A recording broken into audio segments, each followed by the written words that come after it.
trial,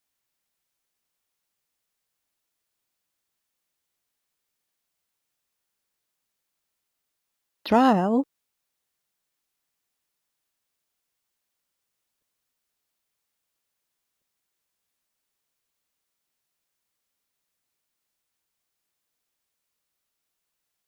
trial,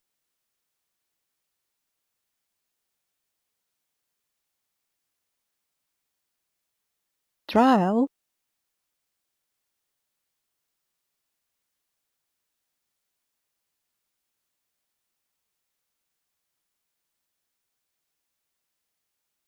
trial,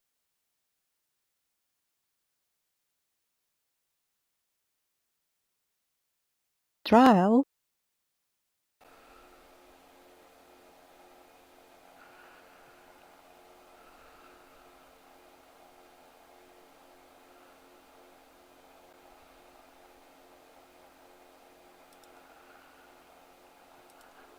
Testing, testing, 1 2 1 2. I do not know if I'm transmitting it. Okay, yeah. Okay, I'm going to assume you can hear me. Okay. This is a quick test to see if you were hearing me coming through. If you can hear me, please type ABC123.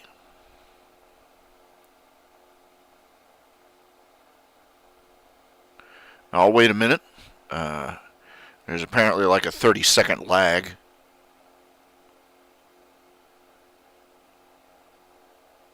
Okay, great. I'm going to assume you can hear me, even though you didn't follow the instructions.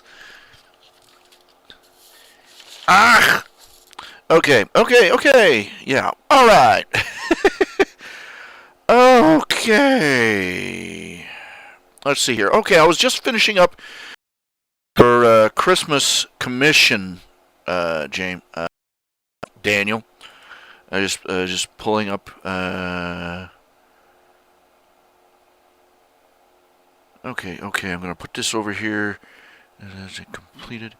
And look at this. And with the Christmas commission. Let's see. Was there any? I'm trying to see if there was any text.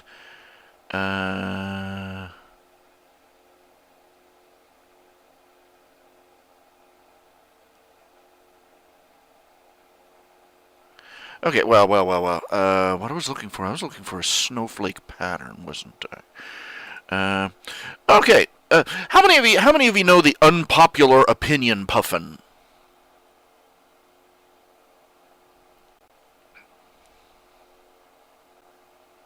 It's a meme. It's coming around. You see a couple of different ones. Like one of my favorites is Good Advice Mallard. It's basically as good amount advice Mallard is. You type it up and you're supposed to put in like a little life hack you've learned. I like that one. But unpopular opinion puffin, I like that one next. It's supposed to be you see the picture here. Unpopular opinion, right? Of this little puffin here. But what gets me is people don't seem to quite get it. You put in an unpopular opinion puffin, and eventually, inevitably, somebody pops up and says, "Well, how can this be you're using it wrong. Unpopular opinion puffin is supposed to be on unpopular opinions, but you got all these agreements down in the comments, therefore it's not unpopular." Oh. Okay, the point of the unpopular opinion puffin meme is not to actually put unpopular opinions.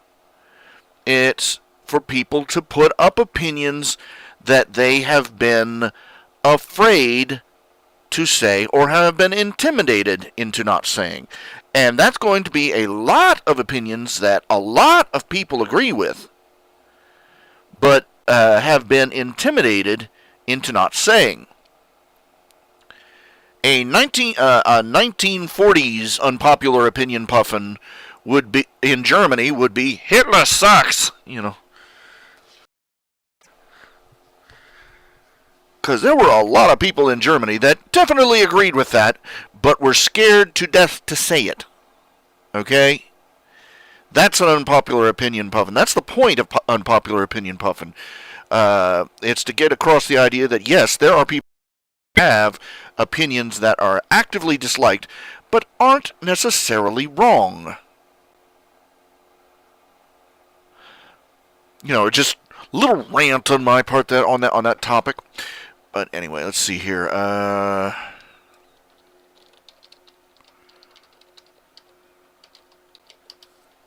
wanted a snowflake fill pattern and to put in the background there, but really, it's not very nice, not very good.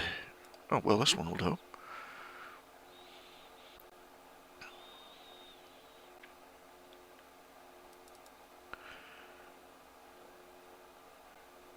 Free stock photos, excellent. Pardon, a little burpee.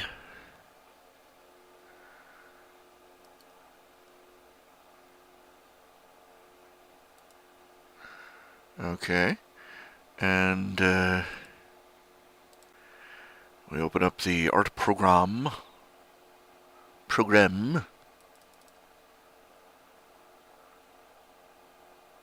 I think it's. I've got to say that underrated,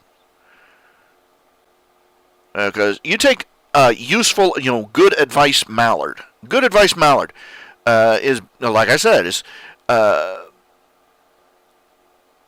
is an incredibly, that is a much bigger contribution to society than people really take into account. Meme, good advice memes, life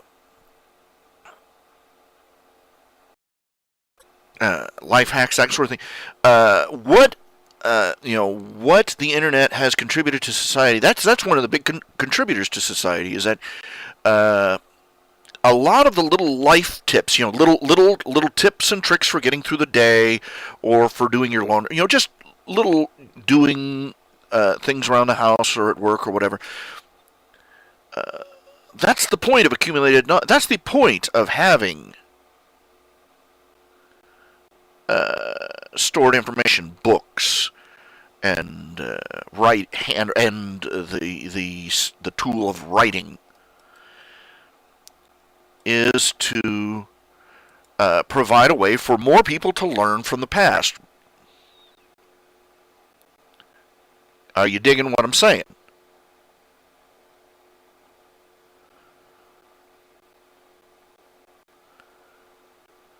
Now, one of the advantages of the internet is that people from all over the world are contributing to this body of knowledge on even the most esoteric subjects. Well, for instance, Wikipedia is the biggest example. It's the most straightforward one. I remember with what skepticism Wikipedia was originally greeted. I mean, it was practically a witch hunt by the mainstream media and the old school media, screaming, "Oh, this is so unreliable. This is so untrustworthy. You don't know who's," ignoring the fact that, for instance, your regular print encyclopedia, nobody knows who writes in that either, but we all trust it. With Wikipedia, first of all, you had sources, and you had access to whoever provided the information. They list whoever contributes, and they track it. So Wikipedia, in that sense alone, is more reliable and trustworthy than old print style encyclopedias, which were handed down as if they came from above. But anyway, Wikipedia represents society, the world at large, contributing to a singular body of knowledge, which can be accessed by anybody. Another example, this one may not be appreciated as much, but one of the things that's giving militant feminists tailspin is the movement. And a lot of these single men, what they call it game, Say what you will of it, but game is well, it's basically men contributing their information on techniques on how to attract, date, and keep want. And I've looked at it, and quite bluntly, it's neither good nor ill. All knowledge is useful. All knowledge is useful and therefore good. What determines if a game user is good is what they use that knowledge for. If you're using to jump from if you're using game to go from flower to flower, you deserve to be treated like a son of a bee. But the same body of knowledge can also be used to strengthen the relationship between a husband and wife. It's about how a man should treat, how a man really should treat a woman to keep her happy, to keep her interested, and to keep the romance and the relationship, and not in the way that these so-called marriage advice. This is a body of knowledge that men from all over the world have contributed to, from their own personal experiences on what attracts a woman, what drives them away, what a woman says versus what a woman does, so on and so forth.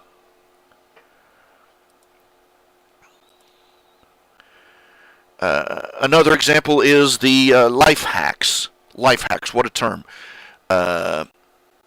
These little tips and tricks that housewives and mechanics and bachelors going to college, and just little tricks to make your life easier.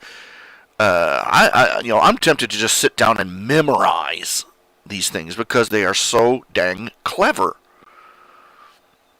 And there are a lot of things that are so obvious in retrospect, you'd never think of them on yourself. But that contribution to society is remarkably underrated. Like, 10,000 uses for toothpaste, that kind of thing. And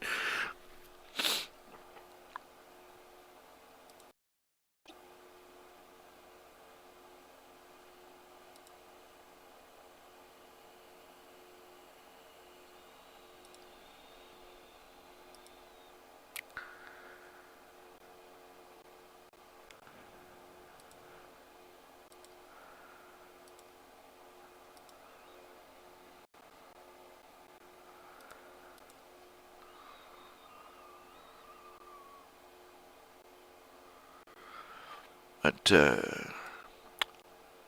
and it's little things like that that make the internet such a valuable tool.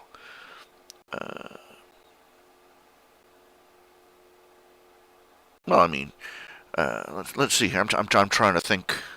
I am trying to think, and nothing is happening. Yeah. Okay.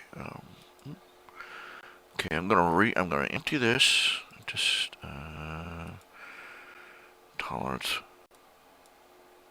There.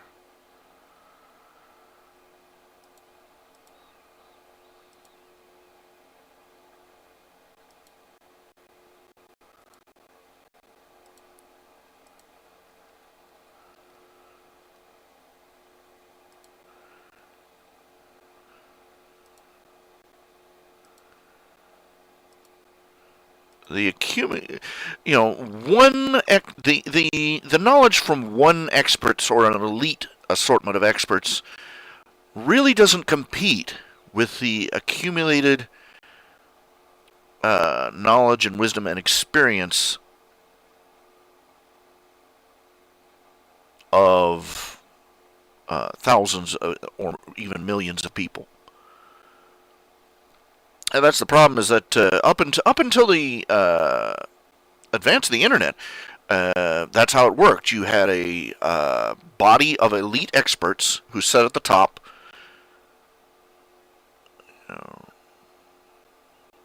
and everybody else was trying to contribute to them, or trying to reach that status, or reach that group. And everybody else's opinion was that of amateurs.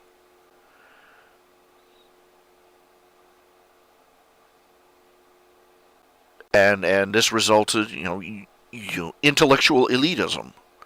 You've got a handful of people who are smarter than the average person in the room, but they think they're smarter than everybody else combined, and they're not.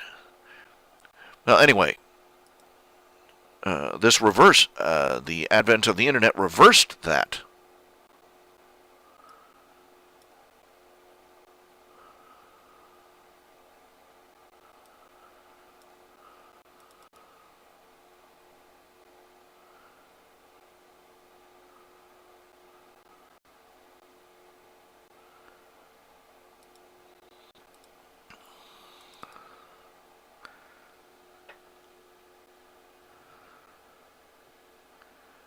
Now, people accumulate the information and experience of people all over the world. In any given body.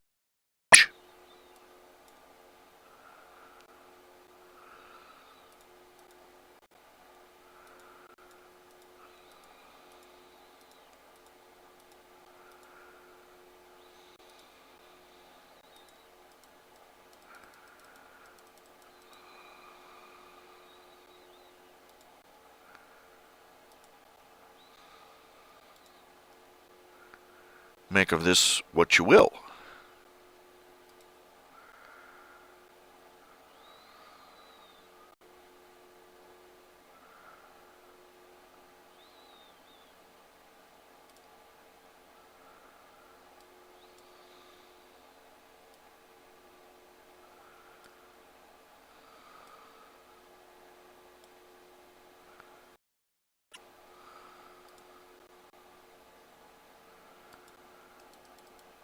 I'm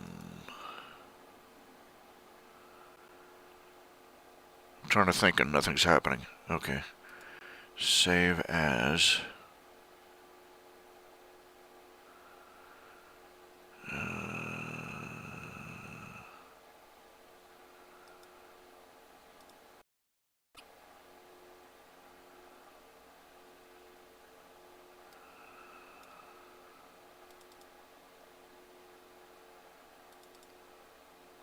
I'm just trying to figure out where things are.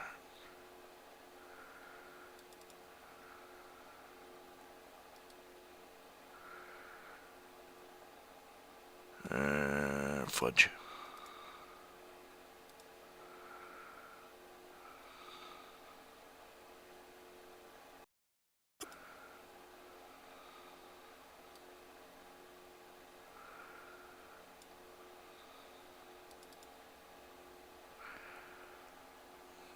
Let's see.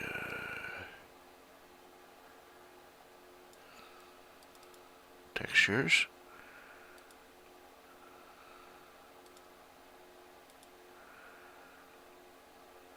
Let's see. GIF.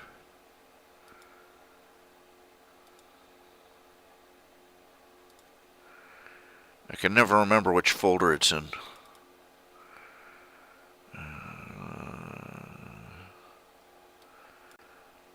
Textures.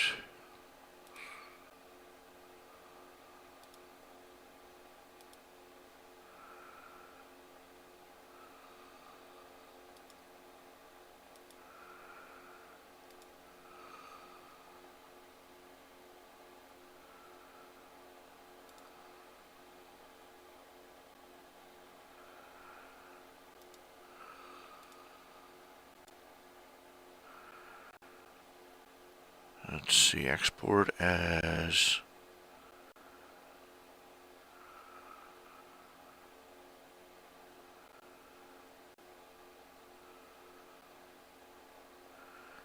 Nope.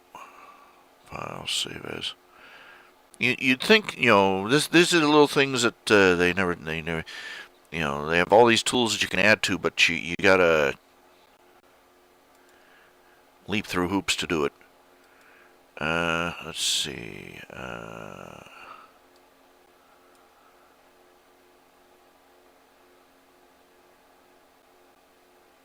My documents.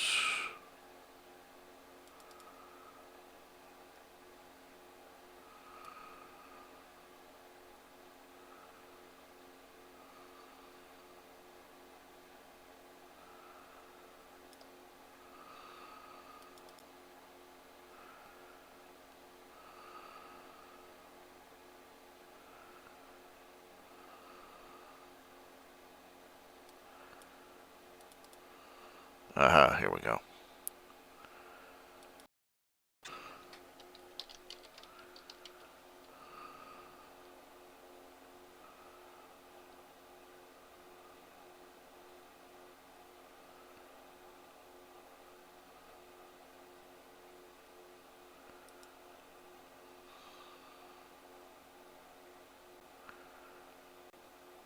Image, adjust, color.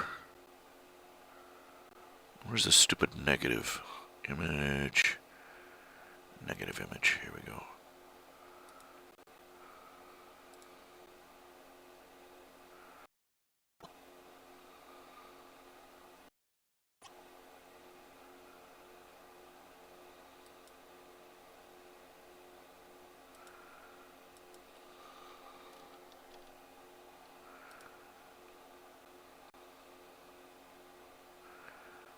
There we go. Alright. Let's see. Blue.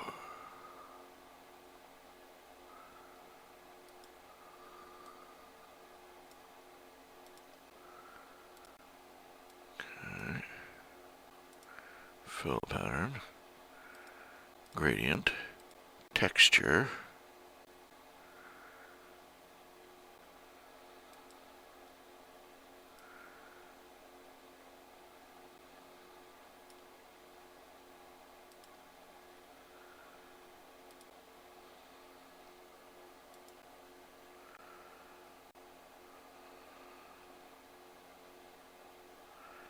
And it's sitting here thinking it over.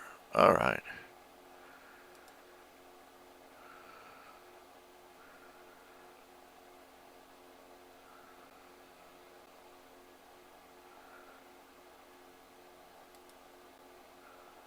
Let's see here. One little addition here.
Okay, let's see here.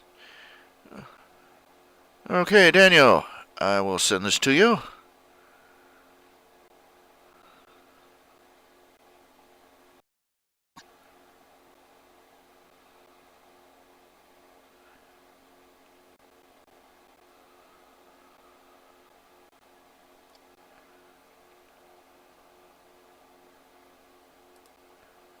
Okay, I'd also like to say I'd like to apologize to everybody. My language has gotten a little salty over the past few days, and yeah, I apologize for that.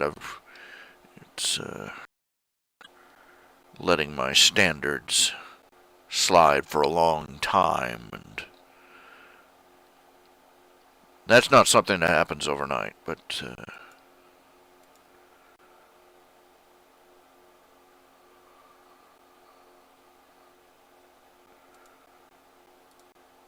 I'll save this as a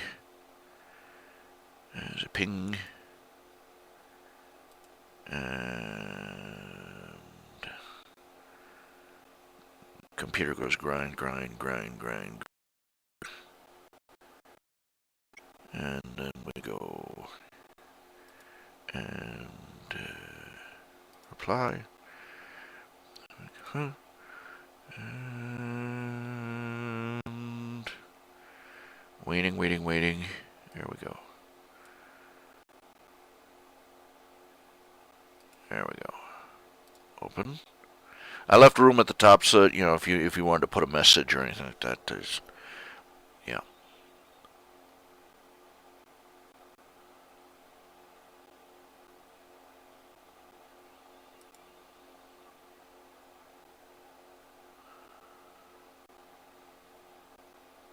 Okay, it should be arriving in the email in a minute, momentarily.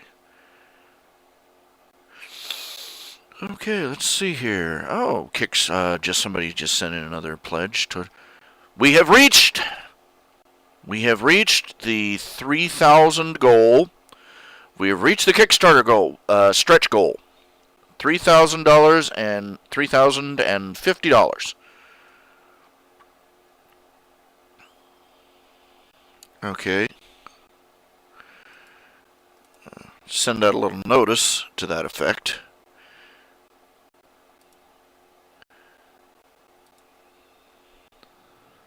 We've reached the 3,000 goal. Not that, we've got 7 or 8 days left.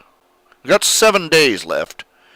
So, anybody have any? Let's see. I'm trying to think of what would be a good stretch goal for 4,000.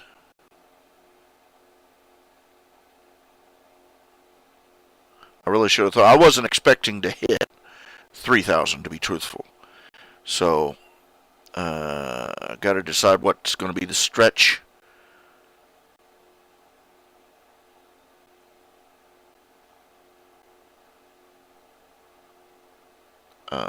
Goal. We've already reached the 3,000 stretch goal. I'm going to got to decide on a 4,000 stretch goal. Not sure what that would be.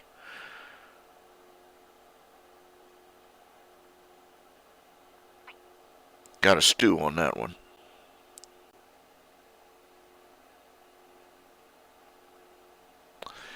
All right. Okay. Whew. It's a little chilly in here. It's always a little chilly in here these days. But, yeah.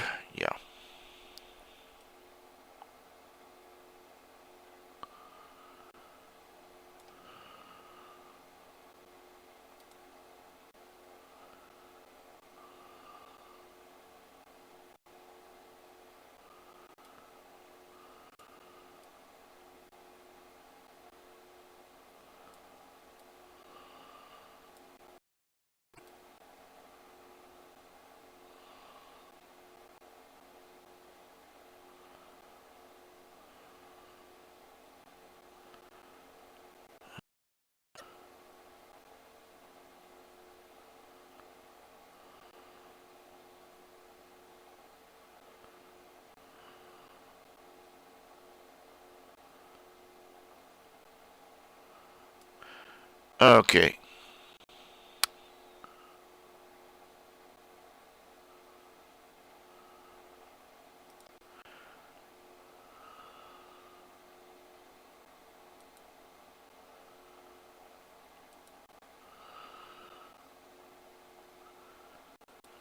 Let's see.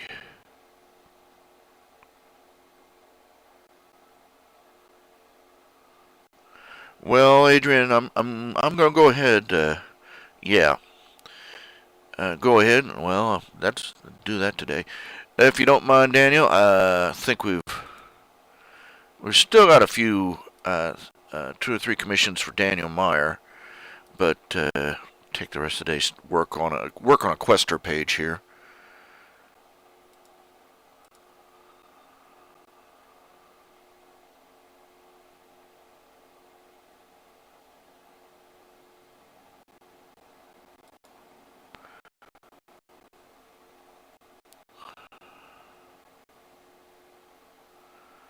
I feel kind of funky. Let's see.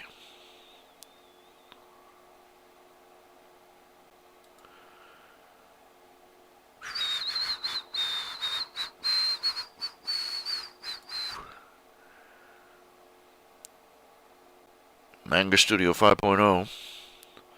Let's see if I can't get all the way through making a page in Manga Studio 5.0. What do you say?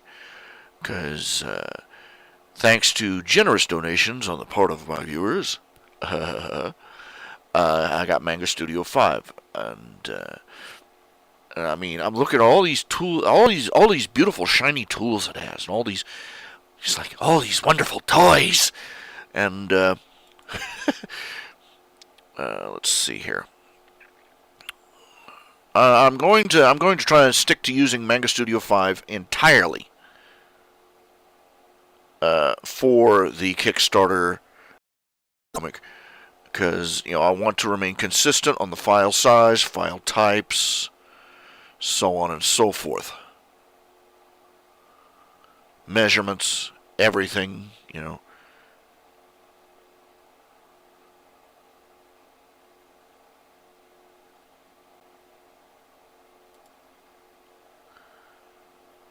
Why is everything? Why do they always got to make everything so arcane?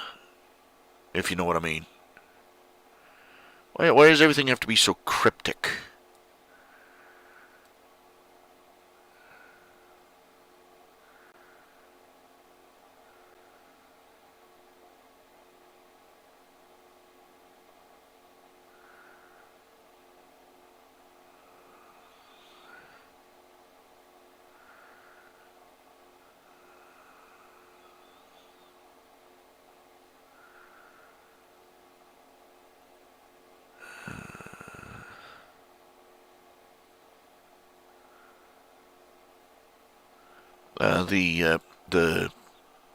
The page setup.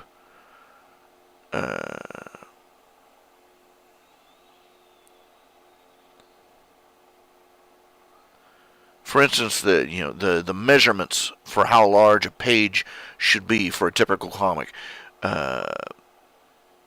Kablam.com, they give you a template, and there's like 3 different. You have 3 different measurements, and all these different page sizes, and borders, and bleed borders, and this borders, and arbledy garbledy, and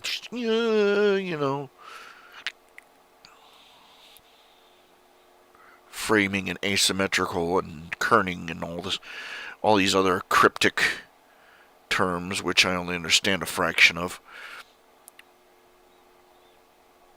It's like, no, why? I've already used it. Just. I'm trying to think and nothing is happening.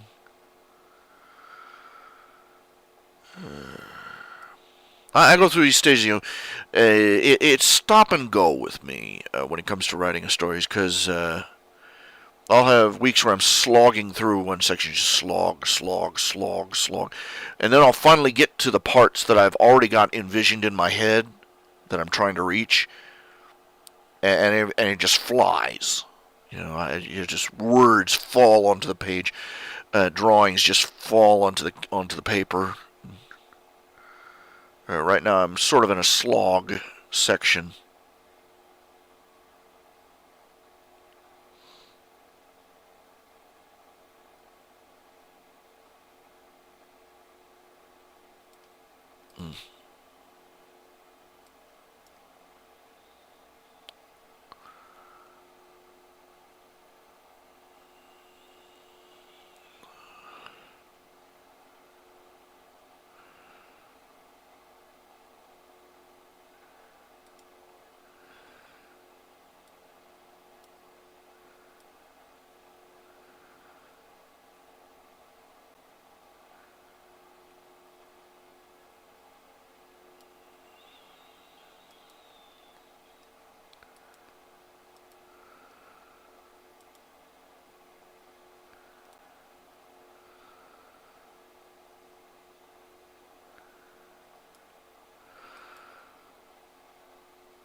There we go.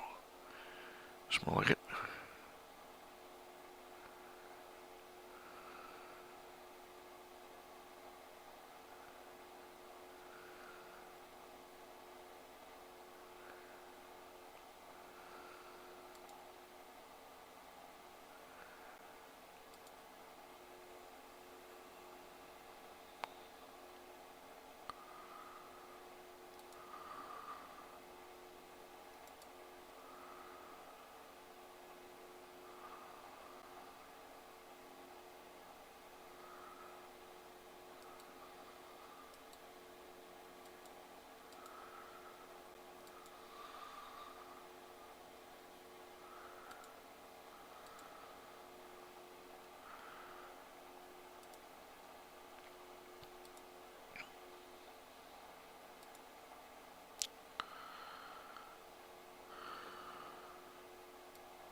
It's very difficult getting used to a new art program.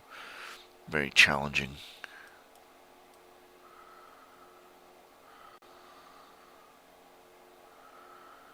It's like switching from a QWERTY keyboard to a Dvorak, only slower going.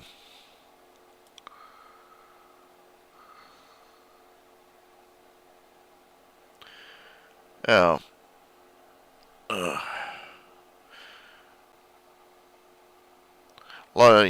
a lot of things have been police-wise have been dominating the news lately. Obviously, we got the Ferguson riots and the police issue down there.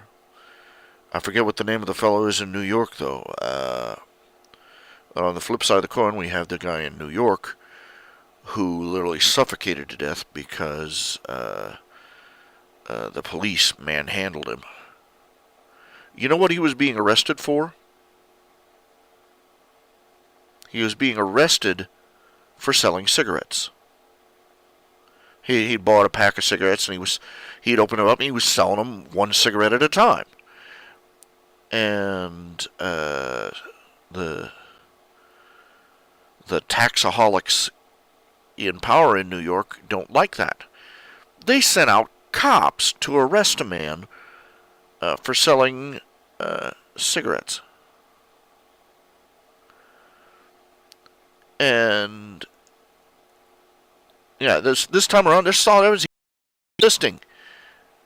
There is no circumstances where an armed cop is needed to deal with a to deal with a man who's handing out smokes. This is what the prohibition state gets you.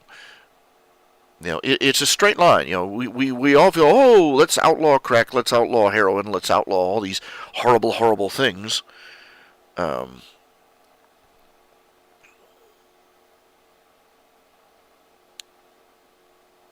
Because, well, it's our inner Puritan coming to the fore. We're angry that somebody is doing something else which we do not ethically or morally approve, and we want to punish them for it. And so we run to the government and have them pass a law and make it a crime.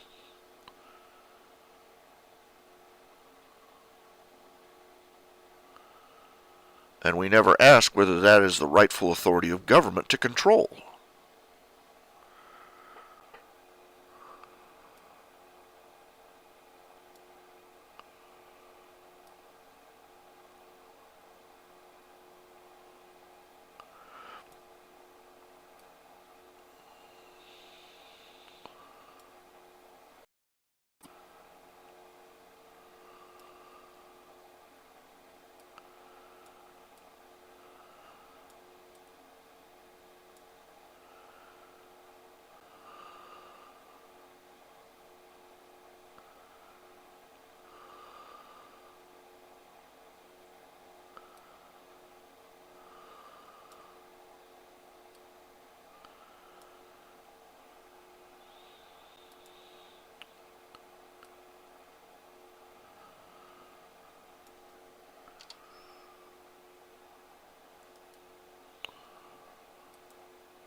Anyway, they went out there, they tackled him to the ground, put him in a headlock. Excuse me a minute. Telephone. All the frickin' times of night. Hello?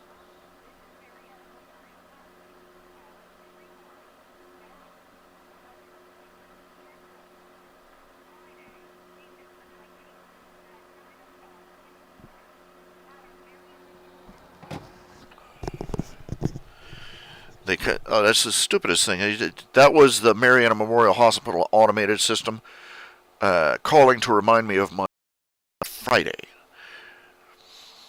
You might want to wait until, like, the day before. You know what I'm saying? If I'm going to forget something like that, it's, they don't just think those things through, really. Anyway, they tackled him they got the man, they tackled him to the ground, they put him in a chokehold, which is, again, regs, by the way. And when he started, just pinned him to the ground. When he started crying out that he couldn't breathe, their response was, "You can talk, you can breathe," which is factually untrue, by the way. It is perfectly possible to suffocate to death, all the while being able to cry out that you can't breathe. Even when your lungs are compressed to the point you're not getting air in, you will have a little reserve of air in your lungs, just enough to spit.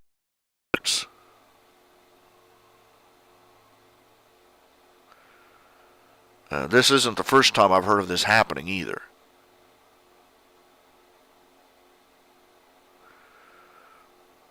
First time I heard of it was kid in one of these disciplinary camps. The guard basically sat on him, and he died. Yeah. I'm afraid we've got a problem in this country, and it's with the police.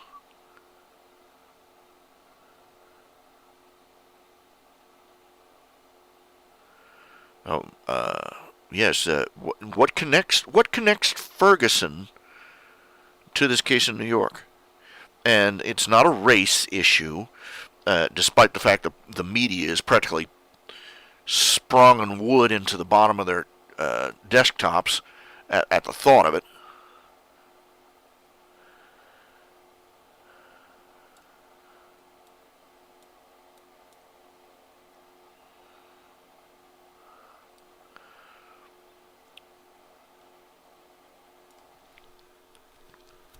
Look, the reason that Ferguson, the major reason the major portion of the reason that Ferguson is going down like it is because it is feasible to believe. It is somewhat reasonable to believe that the cops abused their authority. In a society where the police are properly trained, disciplined, and restrained, and do not, and where the law is not overweening or oppressive, it is far less feasible. You're not going to be able to convince people that Officer Murphy from down the corner actually drew down on a bunch of kids, or blew some unarmed out, or choked a man to death in the middle of the street, or committed acts of police. But you're not going to believe as easily that the cops are engaging in police brutality. People believe that the cops in Ferguson committed police brutality is because it is fairly reasonable, with the things that have been going on in society lately. It is rather reasonable to believe that the cops are exercising police brutality.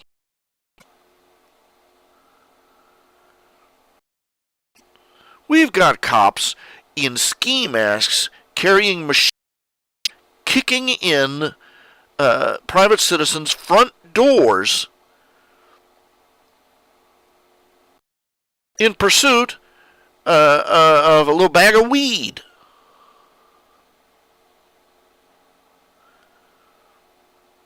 I don't care if the damn drug turns him into the Incredible freaking Hulk. I don't care if this. I don't care if there are people out there handing out. I don't care if the drug turns you into Norman freaking Bates.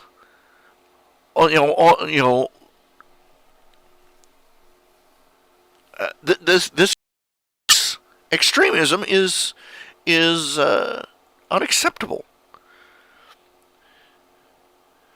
The reason things like the this is the reason, because people don't believe that our government is going to administer law and order or justice.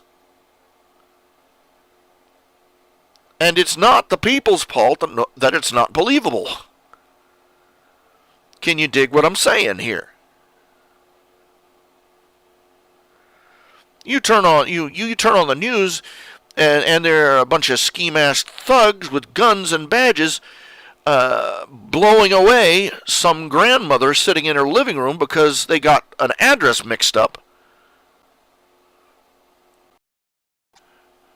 We turn on the TV, and there are millions of people going to prison for the crime of smoking an herb. People getting pulled over and beaten by the cops. You got people who are losing their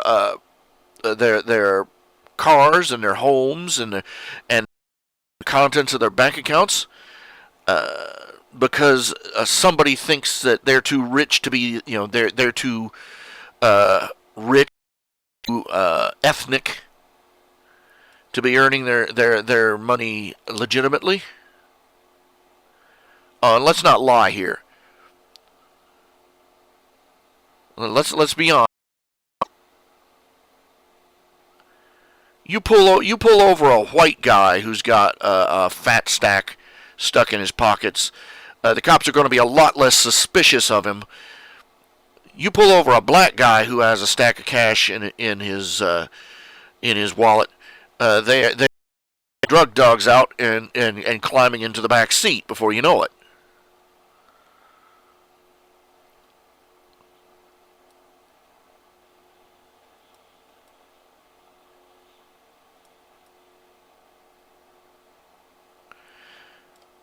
It does happen.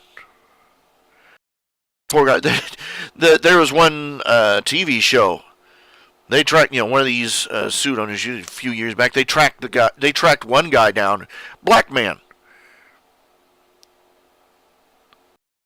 arrested something like 5 times, pulled over and cuffed and everything for driving in his own neighborhood. And just to rub it in, the show printed up a big bulletin, big billboard on the side of a truck with the guy's face on and big lettering on it. This man is not guilty of anything. And parked it at the local police precinct where this had happened, and had people on megaphones. Now hear this: we'd like to announce to the community that this black is not wanted for anything. I'm like, look, I'm not gonna deny either side of the table. You know what I'm saying? I'm not going to pretend that this kind of stupidity doesn't happen. I'm not going to pretend that white people are the only victims out there. Oh, come on. What is this? What is it? Why isn't it working? Stupid thing. Yeah, there we go.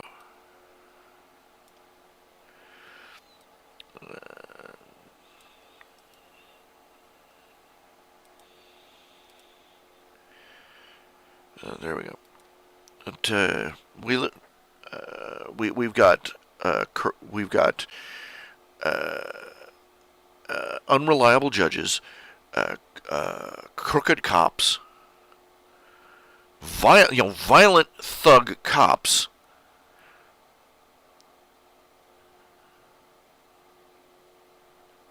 and literally every day, you can. Go on the web, you can pull up an incident that day where a cop planted evidence or destroyed someone's camera to keep from being shown on TV, or arrested somebody for being the wrong race, creed, color, or religion, or shot somebody. They had where a bunch of cops did another one of these damned dynamic thuggery. That's all it was. Dynamic raid entries to save the world from smoking dope. The usual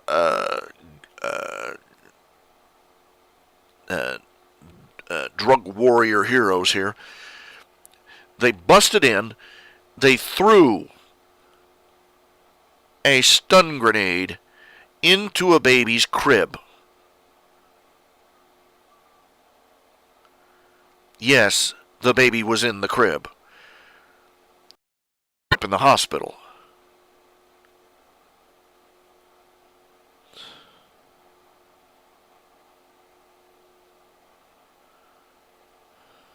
And what was the attitude from City Hall? Oh, oopsie.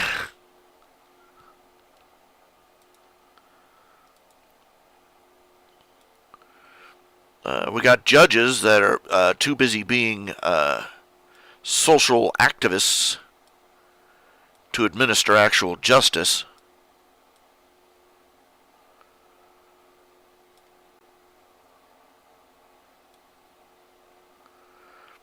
They violate their oath by pushing an agenda rather than sticking to the strictures of the law.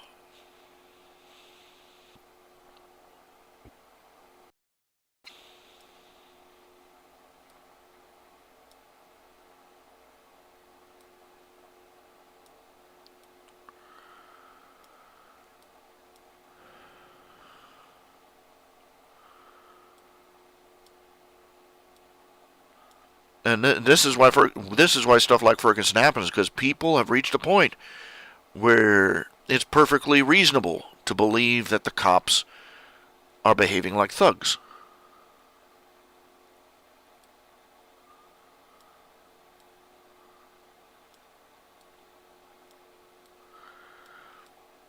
and more times a day, more and more times a week. That is precisely what they're doing.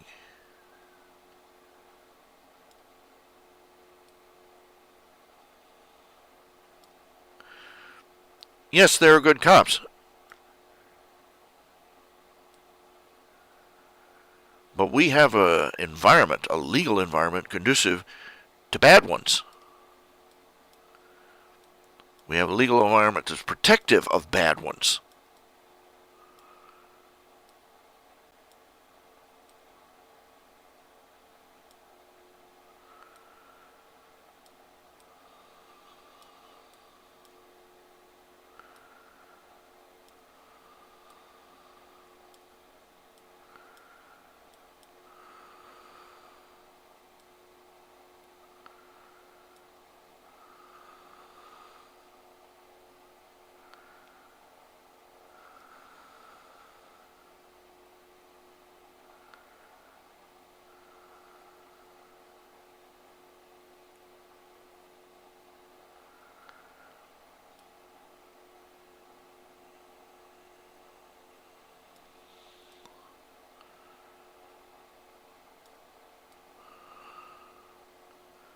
How many of you remember Waco?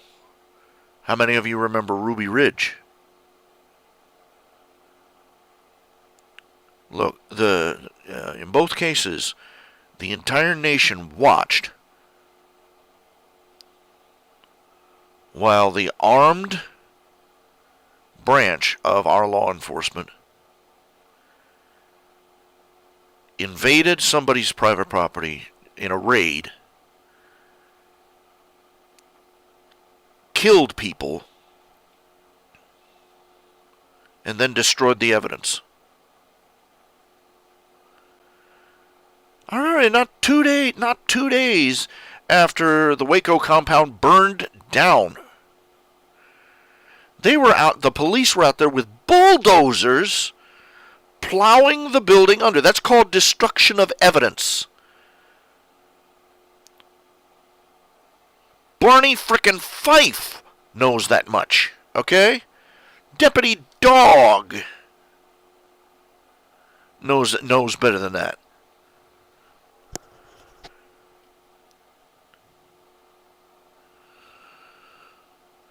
And things have only gotten worse since then.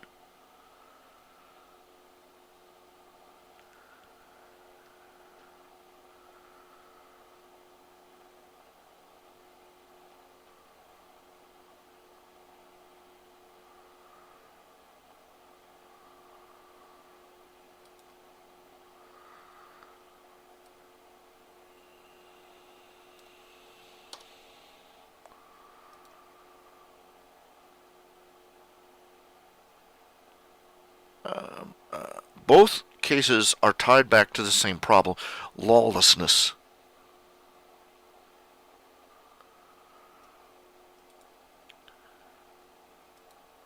The police do not believe themselves restrained by the law. And the man in the street knows it. And says, if the law doesn't apply to them, it doesn't apply to me either. Rather brutal statement from rather brutal line from a movie came out years ago that stuck with me. It was about a bunch of women, one of the usual feminist nonsense largely, but it was about a bunch of women out in the Wild West that the general plot had something to do with them trying to claim some land that one of them had inherited, or there's something along, had either purchased or inherited the claim, something like that. And something, there was some loophole along that shafted them out of it. And so these women went out. The woman that was shafted, she said, if the law doesn't protect me, then it doesn't apply to me. And we're living in a state where less and less of the law protects us. It protects those in power. It definitely protects those in power. And the interesting thing is that it doesn't apply to them either. I've spoken on that before. Your average Congress critter can break laws that would send you to jail for life. You would be in pound you in the butt federal prison for the next 10,000 years for what the average senator does on a daily basis.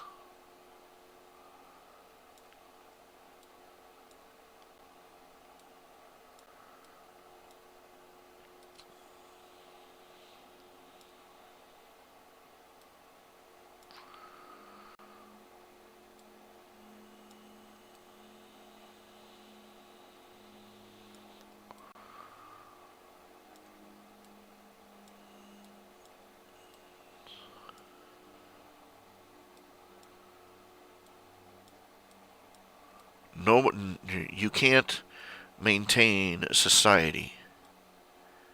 You can't maintain the civilization that we have with a system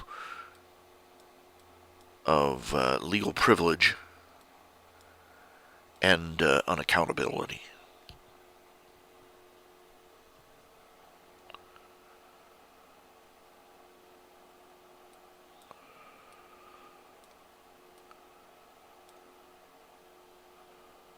Well,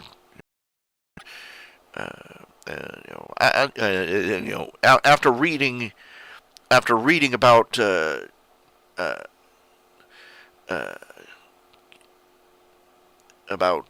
people getting killed in their own living rooms by cops, I'm not exactly in the mood to turn over the next page and hear about the heroic police officer who rescued a kitty from a tree.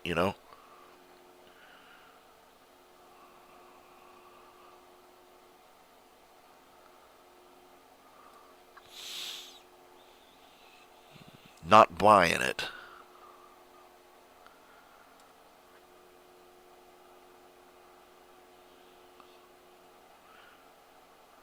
And as I mentioned before, meanwhile, the government is militarizing the police forces. I live out in Marietta, Ohio, a rinky-tink little city, barely even qualifies as a city. Uh, they just gave our police force tanks, armored vehicles.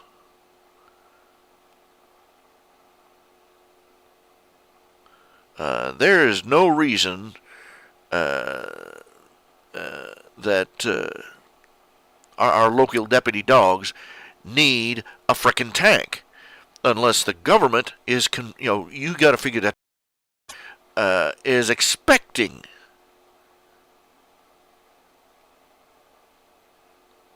mortar round sized trouble.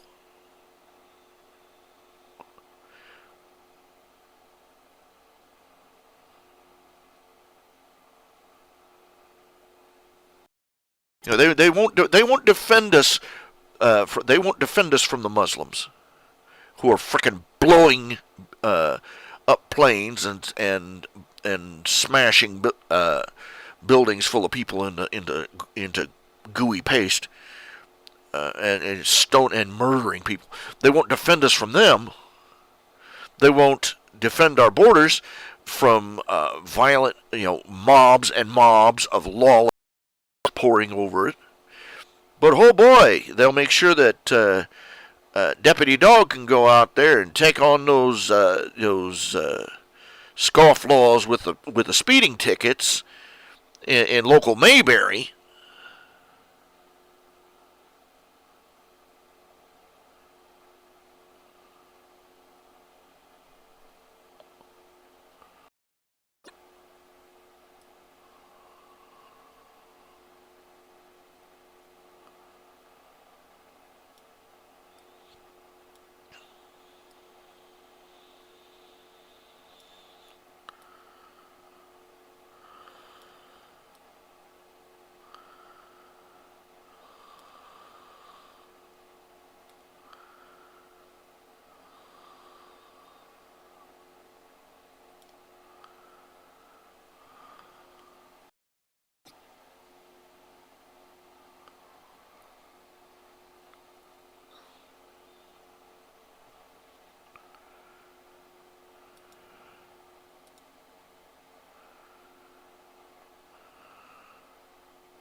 more and more it becomes obvious that the law is no longer about protecting the people from the laws.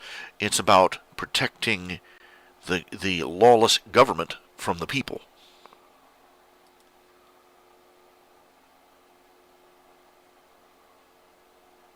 And people are getting violent and angry about it. And it's going to get very dangerous very soon.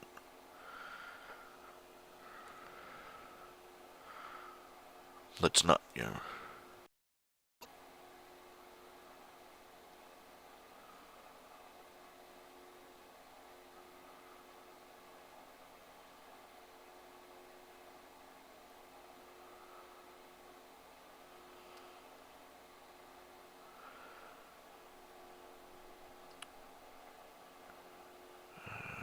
I have to say this.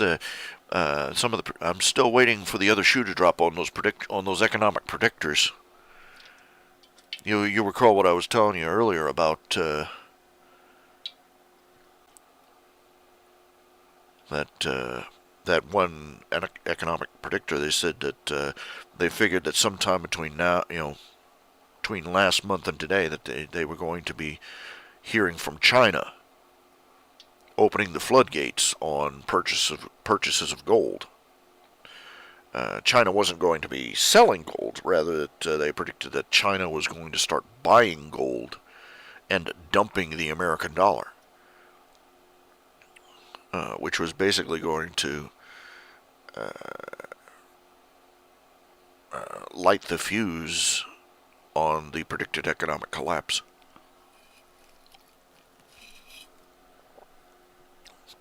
I haven't heard anything in the news, though. Nothing lately. No word.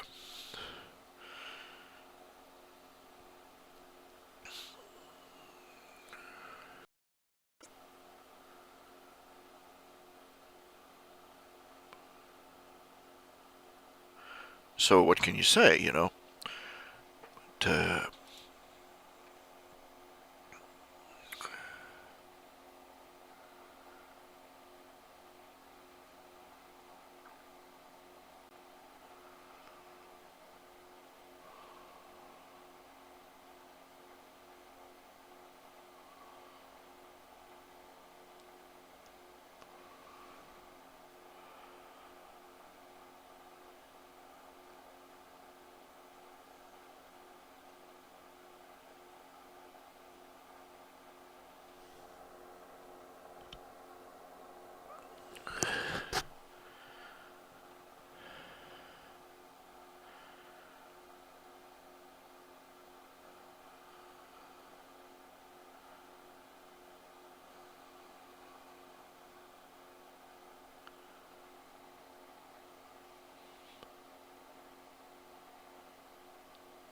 okay, let's see here.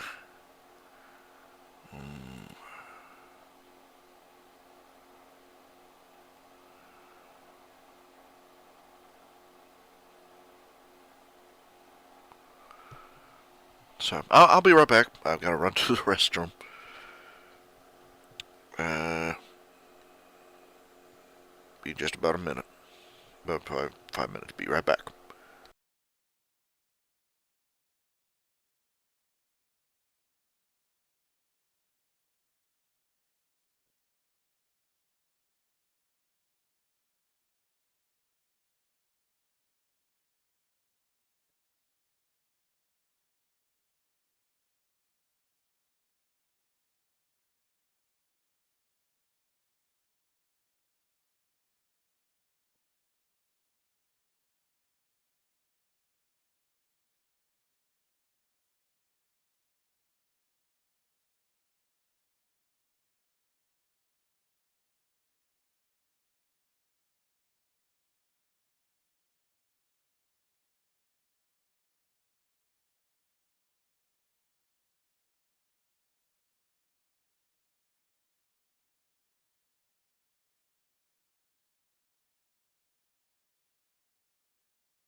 Okay, I'm back. I'm back.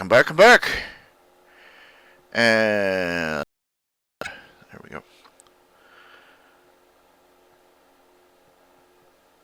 I'm trying to think and nothing's happening.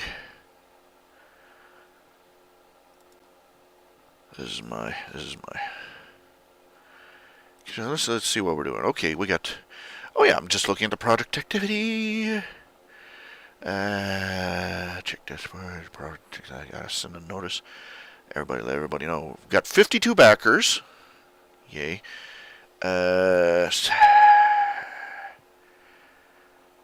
52 backers, and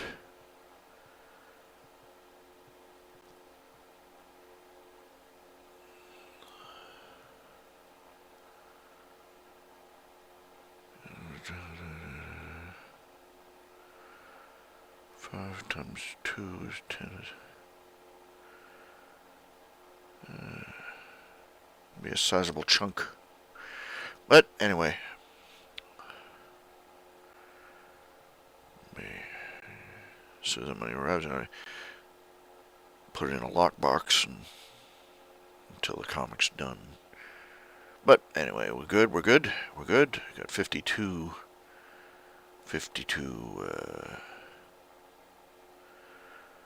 backers.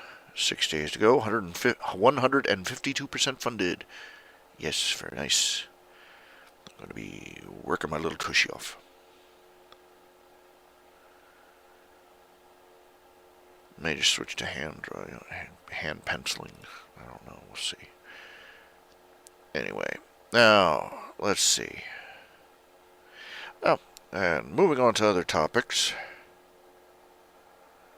Have you ever had a liberal say, "Well, I like living in a society. I don't mind the fact that we have high taxes. In fact, I'm proud that we pay high taxes for all." Have you ever had anybody tell you that?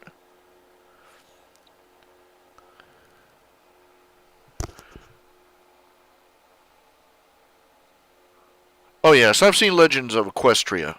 I've got a link to their page actually. Let's see here.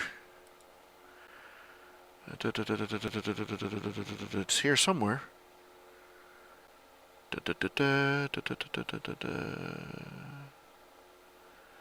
I've got it somewhere in my links.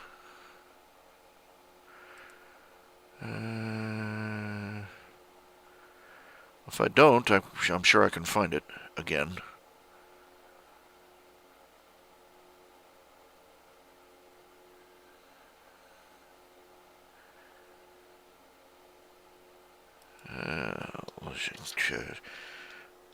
Legends.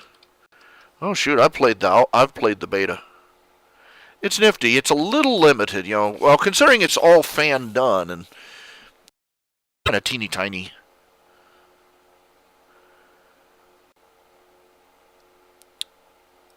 Oh man, I did a whole episode on this show about Legends of Equestria. They had the beta play sets, that kind of thing, and it's fun to play with.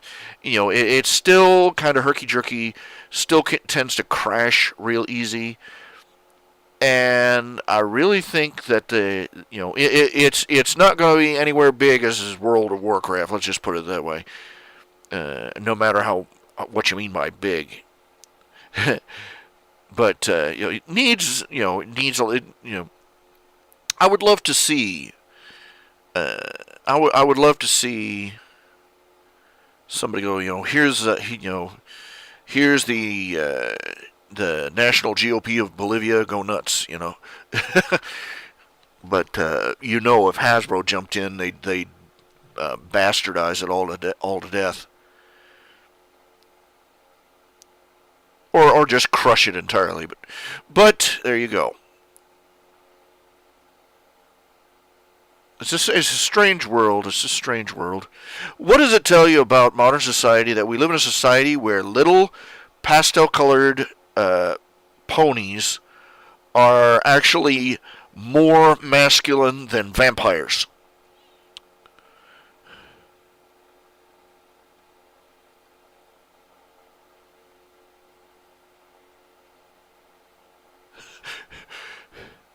The vampires sparkle and the unicorns don't. What the heck happened? Okay, Jonathan Kruger, still on that comment from Darth Vulcan. What comment?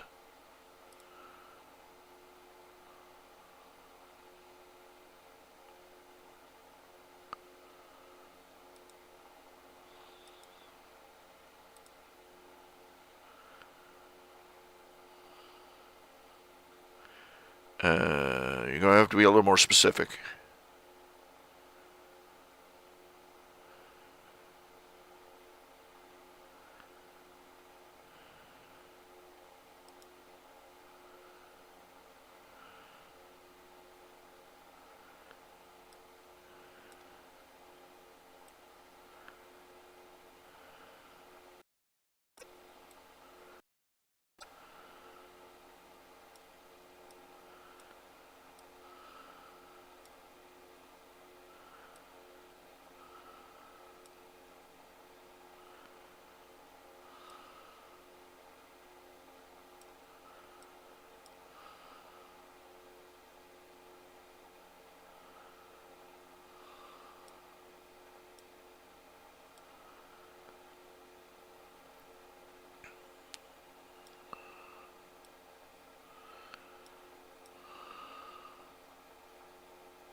Oh yeah, I'm all from Ontario, and I love my high taxes. Yeah, I forget whether it was Ontario or Nova Scotia or whatever. Okay, look. Okay, the fact that you love your high tax rates doesn't lessen the fact that you deserve throat punched.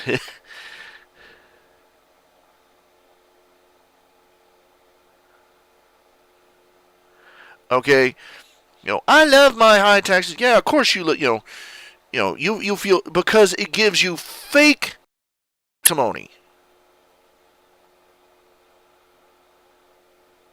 It makes you feel morally superior without actually having to do anything. Oh, our taxes are so high. Aren't we wonderful?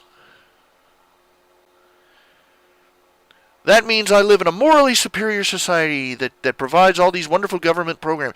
No, it doesn't. You didn't do anything. You just let your government steal lots of money. That's all. Proud of living in a high tax society, you parasite.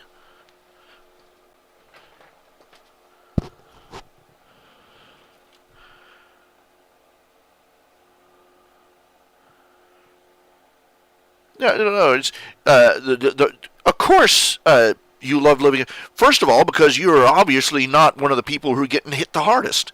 Second of all, it's called spite. They found this out. They actually did a study on. They did a study. What they did is that they offered people a deal where they could either, they were given something like $10.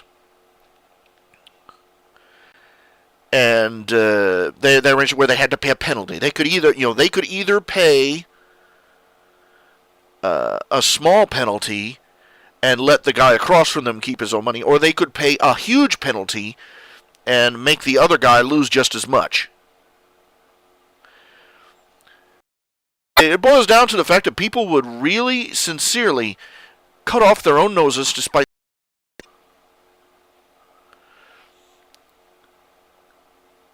they will stab themselves in the leg if they think it means somebody else will bleed too. It's called spite. It's called envy. It's called liberalism. Most of the people who are all groovy for this, oh, I love how wonderfully high our taxes are because it means we're noble. No, it means what you mean is I love our high tax rate because that means some other rich bastard I don't like is getting reamed as hard as I am. It's like the old Jewish fairy tale. This bitter old man who hates his neighbor finds a magic wishing ring of some sort, and the genie comes out, and the genie tells him, okay, you'll get, I forget how the story. It was either a genie or an angel comes down, and well, anyway, the guy gets offered a wish, right? And he's told, okay, whatever you wish for, you will receive it, and your neighbor will receive twice as much. So the old bastard wishes to be to be blinded in one eye.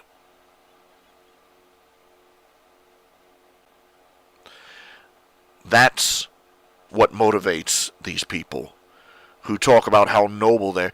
What it is, they see states, they see nations and countries where people pay low income taxes, and they see that these nations with low income taxes have a wide diversity of income. They have very poor people and very rich people, and everything in between. But all they see is the very poor people and the very rich people, and they are spitefully resentful of the rich people.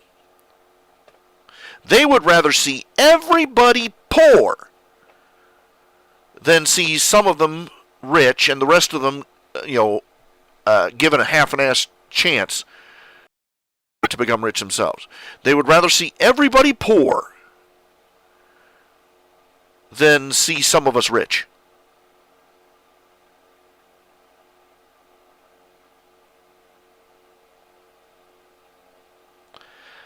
That's not equality. That's spite.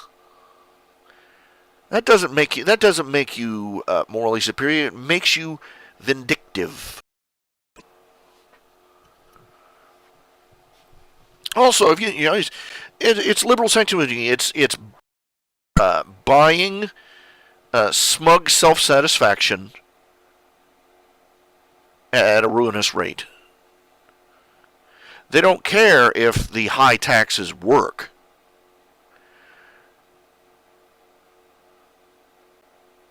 They don't even care if the high taxes causes more problems. All they care about is that they personally feel morally superior for approving of this ruinous high tax rate. You're not proud to be paying high taxes.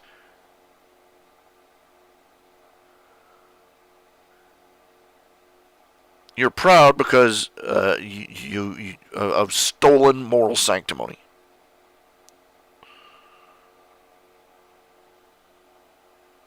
And you have nothing to be proud of.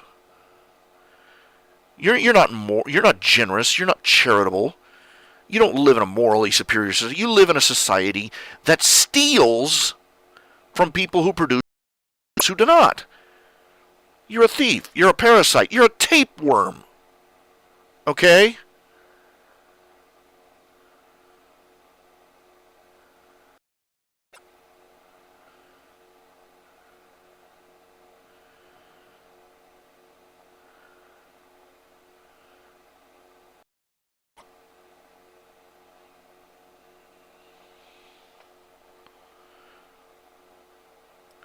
You have the same moral something that spends half its life cycle in a pile of dog offal.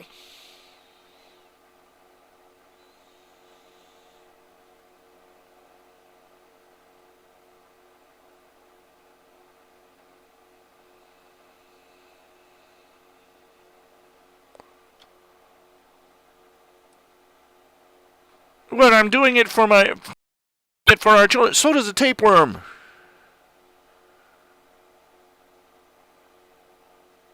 Tapeworms' entire life cycle of stealing and being crapped out on lives, so that its eggs will perpetuate itself. That's all that motivates it.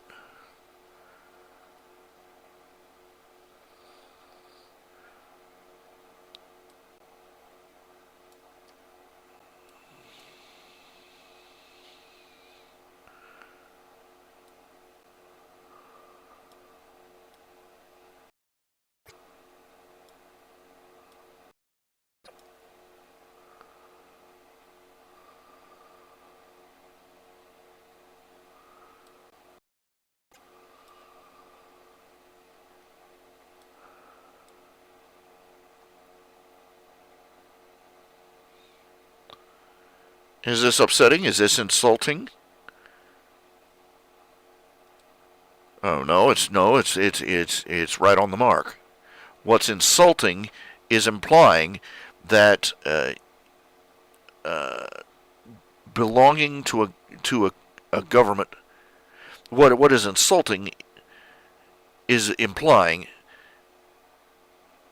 that you were morally superior because you let your government plunder other people.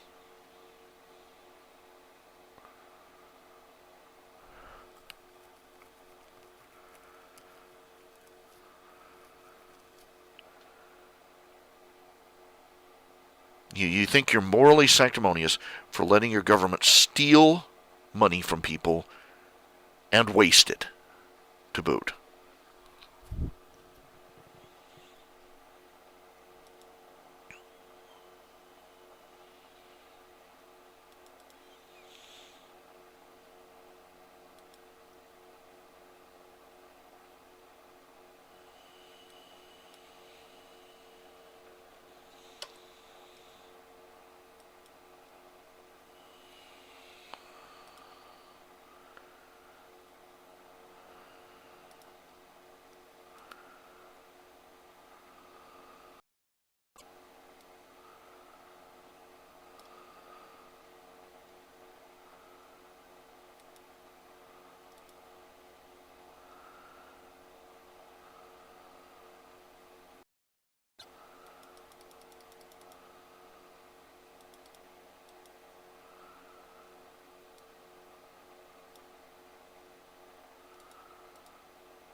I'm sorry if I got wound up in that, but doggone, it's aggravating. It's like I can't even describe what it's like to talk to somebody like that, or to listen to somebody like that.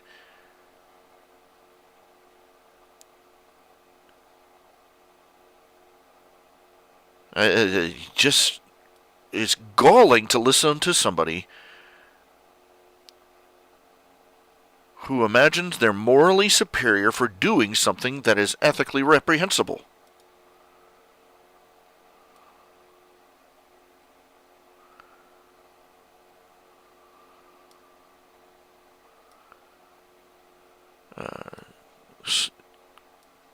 Liberals are unbelievably proud. They're unbelievably smug about their own stupidity. They're proud of how stupid they are. They're proud of the fact that they're clinging to ignorance that should have died on the vine with the Soviet Union. They're proud of it.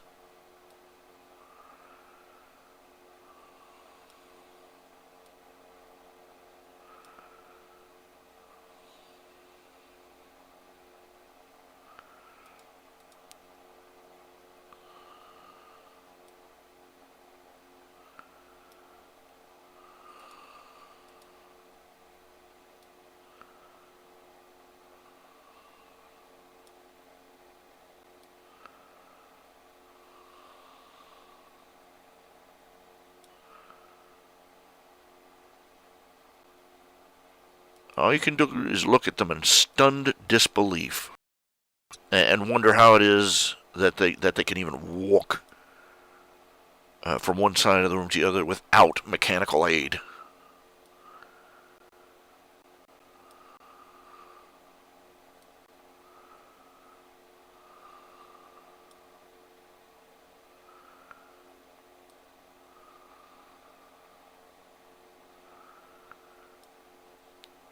You look at them, you see how they act, how they behave, how they think, and you wonder, how do these people feed themselves? Answer, they don't. They get somebody else to feed them.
Yeah, I'm sorry if I'm just ranting a lot.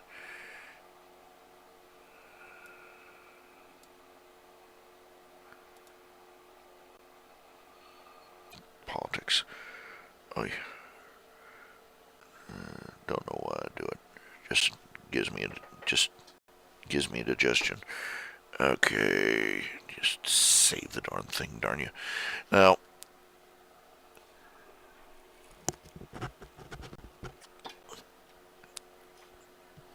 odd little side issue. Well, I don't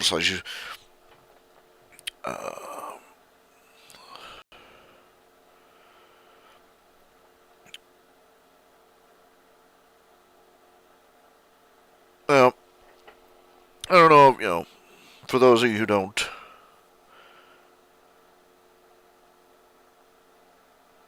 well, I'm just going to go ahead with it. My Little Pony thing, Friendship is Magic. One of the popular adopted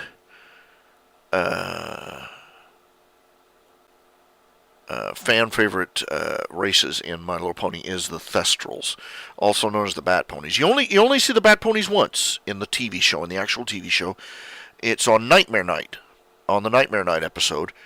There are two bat-winged Pegasi pulling Luna's carriage. Ever since, you never see them anywhere else. But ever since then, they've been portrayed as a sort of a fourth race of My Little Ponies. You got the Pegasi, and you got the unicorns, and you got the Earth Ponies. And we haven't seen any Sea Ponies yet, but they've been very popular. And you also get the Thestrals, the Bat Ponies. And a lot of writers like to portray them as being vampires. Well, technically, you could say that that one episode where Fluttershy turned a sort of a vampire fruit bat.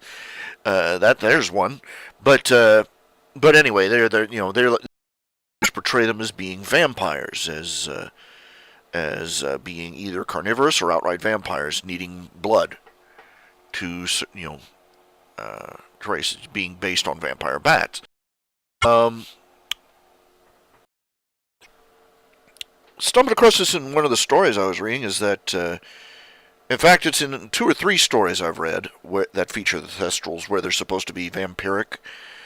That they drink, but of course, Luna and Celestia have passed a law making it illegal for them to drink blood from living creatures, and to compensate, they give them special potions made by alchemists, to drink instead. And all the vampire ponies get this ration from the government, from Celestia and Luna to keep. And do you really have to guess? I just wonder, do you really have to guess what bothers me about this?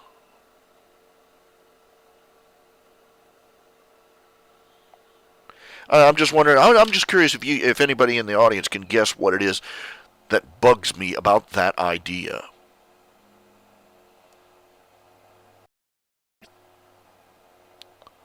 I'll give you a minute to think it over.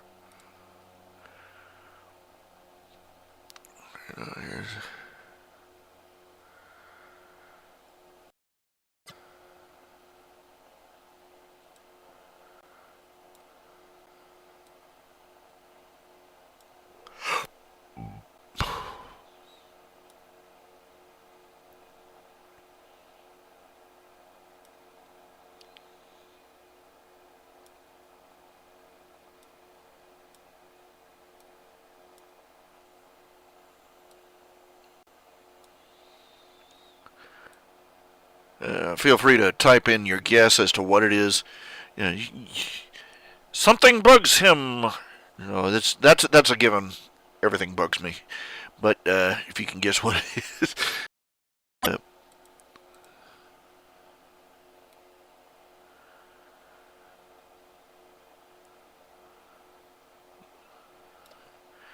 I'll make it straight.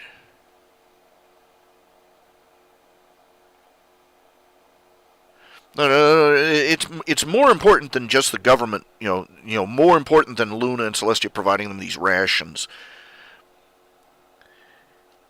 They've taken an entire race and made it against the law for them to eat.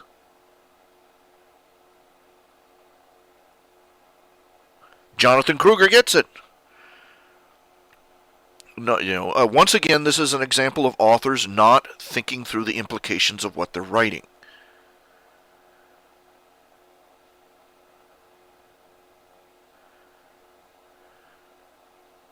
Okay, in most versions, it's supposed to be that Luna created the bat ponies by magically by taking regular Pegasi who that she created an entire race back 1,000 years ago, and they became her, so to speak, and but anyways, it boils down to the fact that they have and the writers go and in this particular story there's a couple of different cases where bat ponies under Luna's who work in Luna's guard got in with her. They basically got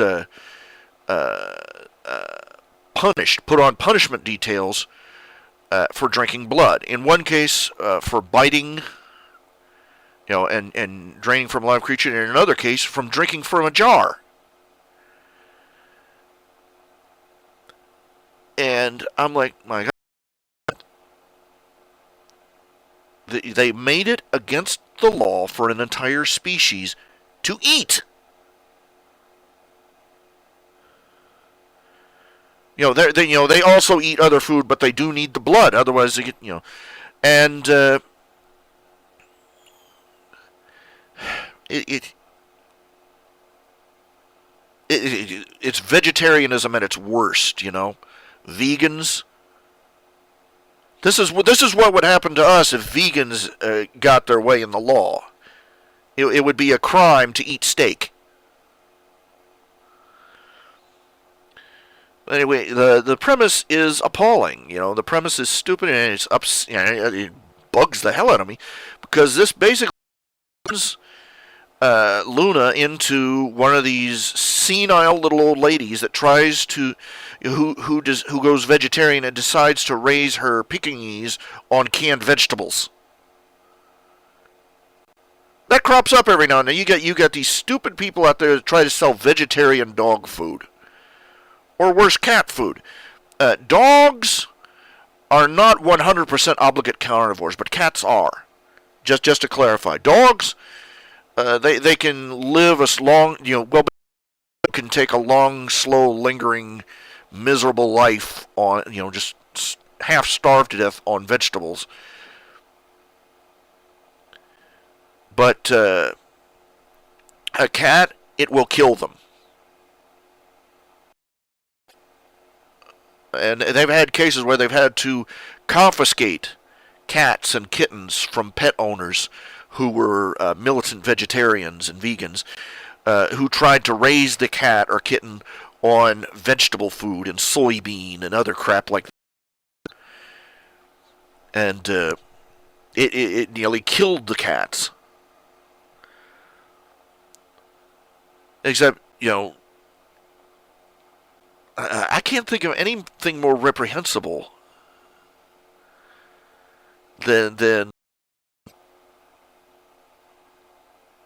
trying to make than making an entire species ashamed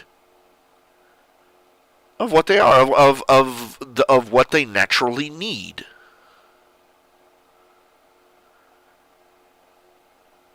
This is going to go in my fan fiction. It's probably Darth Vulcan.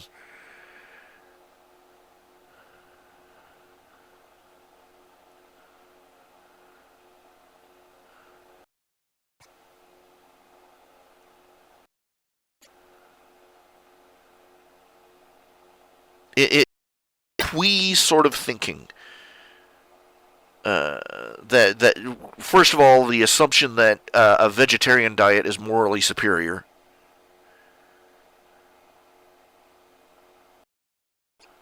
These people do this all the time. You're freaking stupid, okay? They get these notions about a moral diet, and they try and make wild animals and their pets live by it. It's screwed up. There's one case. This actually happened. This has happened a couple of times, I understand, but I know of at least one case where this happened. This woman, she wanted to set out a bird feeder for the hummingbirds in her area. Now, if you know about hummingbirds, they live on nectar, almost entirely on nectar. I believe entirely on nectar, and nectar has a high sugar content. Because they need it, because they burn it like, they need those calories, And she set it out, she set out one of these artificial hummingbird feeders, and the hummingbirds started dying. I mean, they found dying hummingbirds around the base of the bird feeder. And they couldn't figure out what, and she's horrified by this, and they asked her what she had put in there, and she said, "Oh, I put artificial sweetener instead of the sugar they asked for. That sugar's bad for them."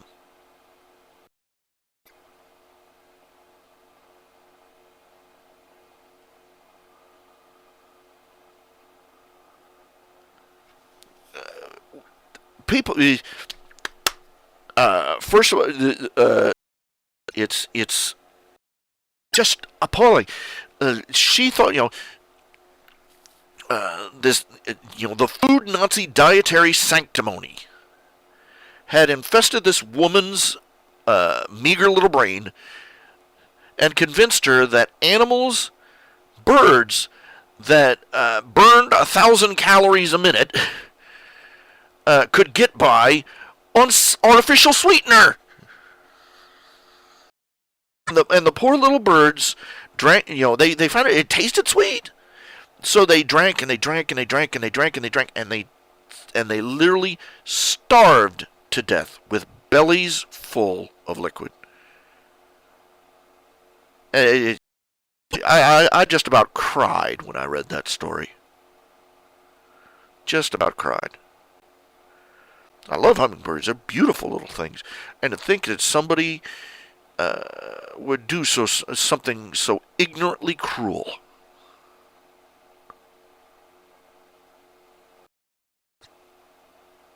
It just absolutely broke my heart for those poor little birds. It breaks my heart for human children. My God, these children that fall into the clutches of these dietary morons who try and raise a growing child on a vegan diet or on a health food store gobbledygook or the nonsense that the FDA is handing down. Is handing down about diet. For the past 40 years, we've been living on America has been living on the recommended diet by the diet recommended by the American, by the government, which is almost exactly it's almost the exact opposite of what we need to be healthy.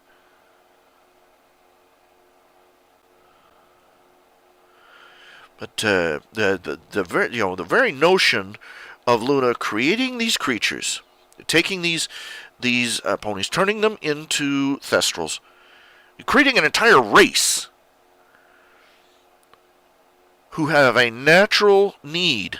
She's basically made a race of, made them a race of carnivores, and then made it a moral, made it a public shame and a crime for them to get what they need. She's made it a crime for them to eat.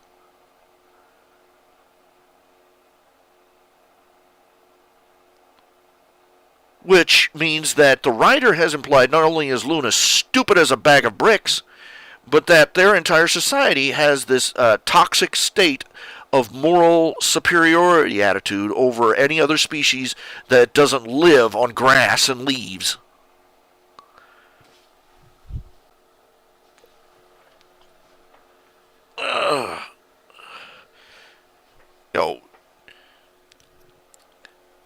Okay, you got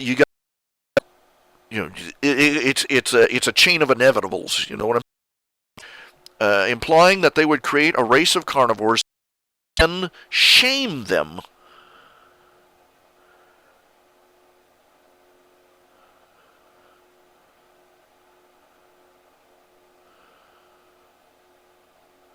For doing this. Create creatures that need it, shaming them for doing what their body needs, criminalizing it, making them live on chemical swill as a substitute, rationing it to them. What does that say about the rest of equestrian culture? That they cannot cope with the reality of creatures that live on meat, which has even more unfortunate implications, considering they live in a world where you've got at least one other race that is carnivorous or omnivorous, namely the griffins.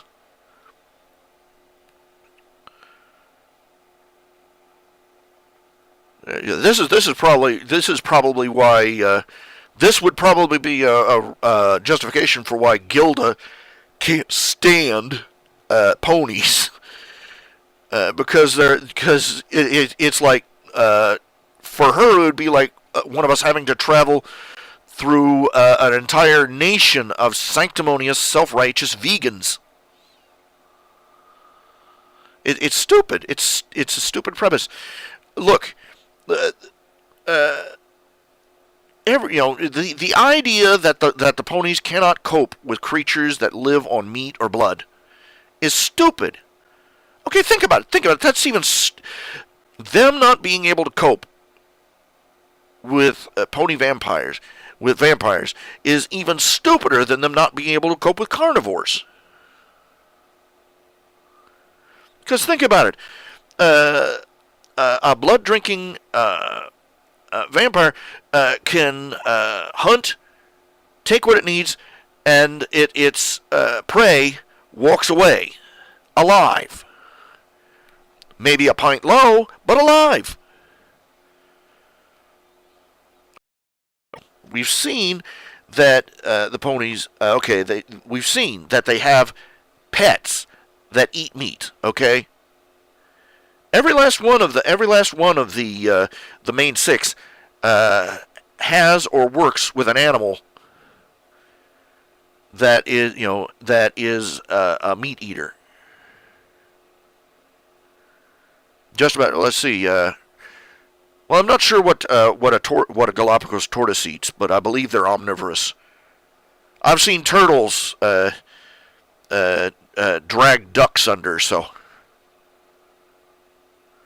yeah. Well, I'm not going to apologize to the Buddhists either. They're theologically wrong and they're ethically wrong, and the roots of their and the roots of the cow worship in Buddhism are, would you believe, economic. But getting back to the point, all the main six, one of them has a pet alligator, and teeth or not, it's not going to be living on veggies. One of them owns an owl, an obligate carnivore. One of them owns a cat, an obligate carnivore. One of them owns a dog, primarily carnivorous. And one of them lives in an entire house full of animals, most of which have to eat fish or meat. And in fact, Fluttershy was shown in one episode feeding fish to some of her little animal friends. So yeah, they're not the concept of an animal eating meat is not alien to them. And in fact, they're comfortable enough with it that they have pets in their own households.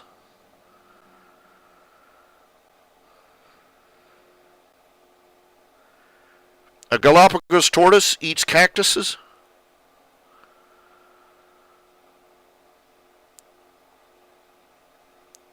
Yeah, well, I remember how Spike tried to frame the owl, but it was, Spike wasn't exactly being bright there in the first place, so.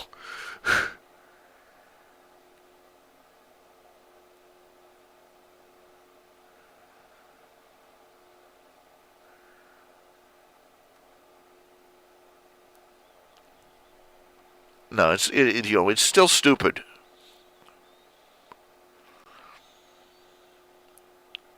That's going to come out. I'm going to have a passing message where Darth Vulcan is going to mention to Luna, oh, hey, by the way, what have you been wondering where some of your recruits have been going?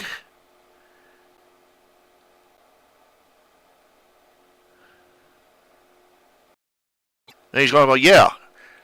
They joined up with me. They decided that they would like to work for somebody who isn't going to starve them to death.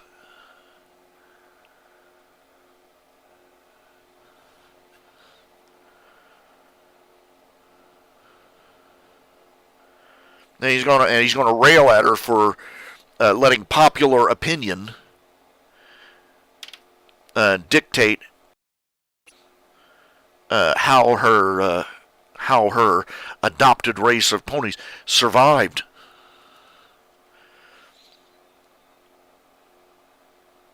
Well, Highland, yeah, I'm sure the fake mouse thing. He had to have gotten the idea from somewhere, but you got to figure there are dum-dums in any society. Plus, he's a kid. Kids, kids in general have more trouble, dealing with the idea that, you mean this hamburger was a cute little cow? There comes a point in every kid's life where they have to realize that some of their food used to walk.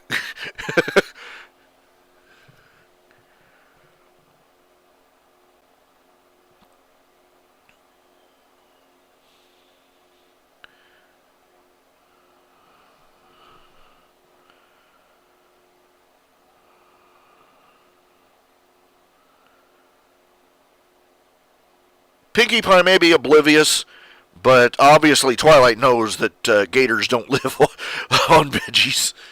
Remember how she jumped out of that tub? But yeah. Anyway,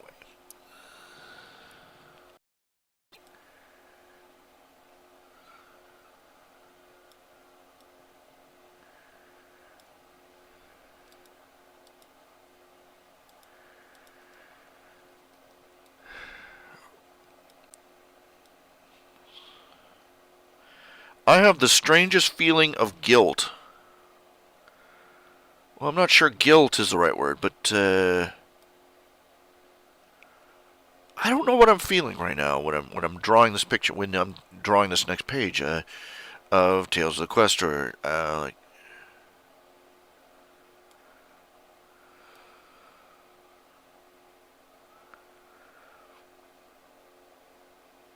guilt, uncertainty.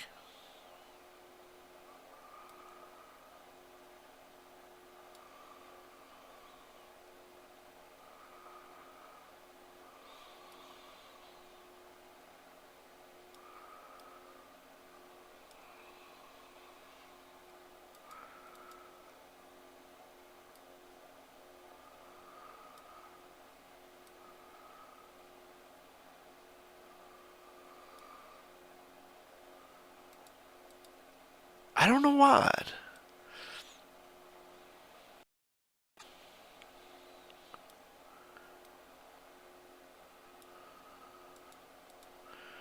I don't understand my own mind sometimes. I feel like I'm doing something I thought I'd. I have the strangest feeling like I'm doing something I thought I'd given up.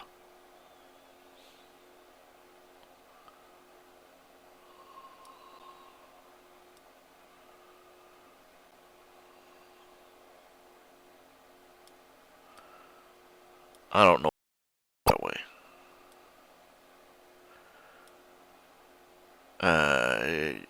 It, it's one of conscious psychological things. I don't know.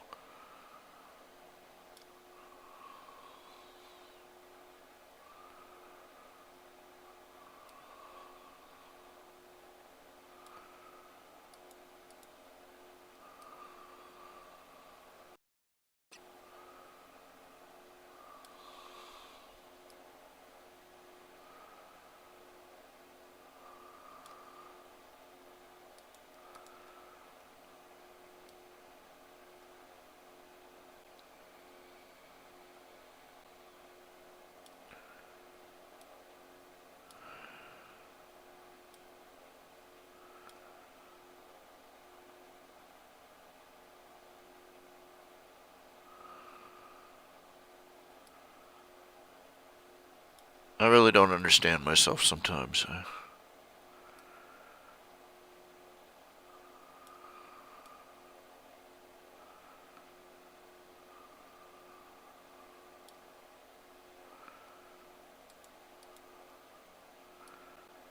That forelock of his just mutates over time. I swear it does.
can't get it to turn off. I can't.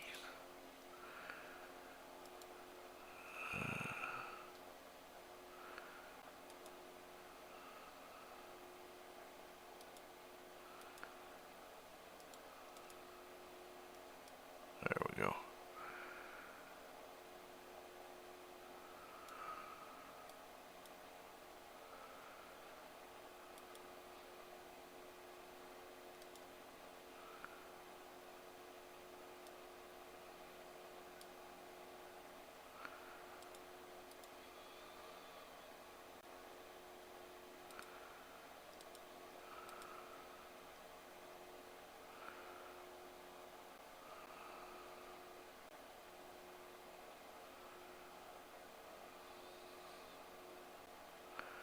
Shrink selected areas. All right, nice. Clear. Scale up, scale down, rotate, fill, new tone. Or I just want to move it. I like to move it. Special ruler, snap to grid. Training to.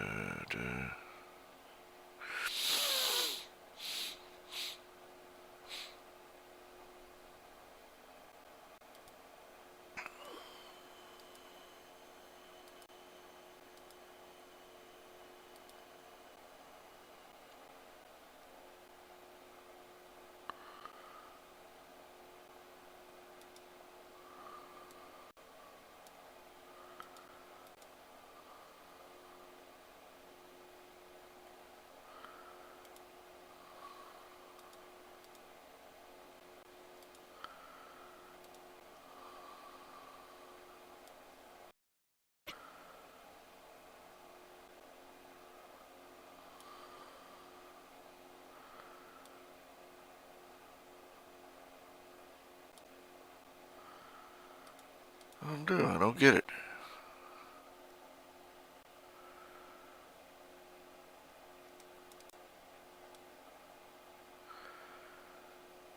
No, it can't work just in a simple fashion. It's got to be complicated. It's got to be just a little bit different from everything else.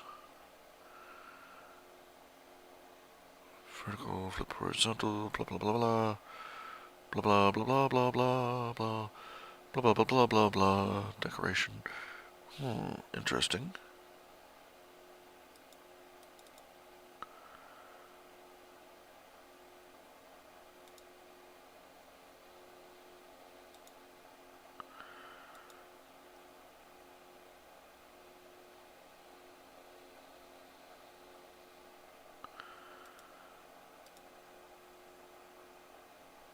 It won't let me move the selection. Cut. Okay. Paste.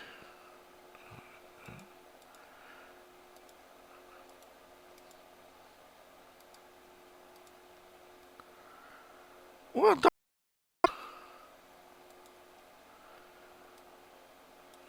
Undo. Right here.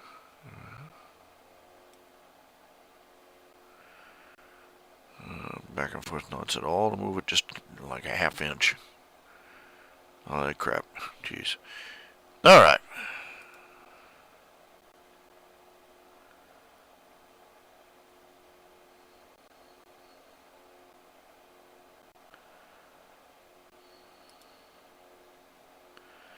Oh, don't y'all act so surprised. This isn't the first time that Quentin's played somebody's bluff.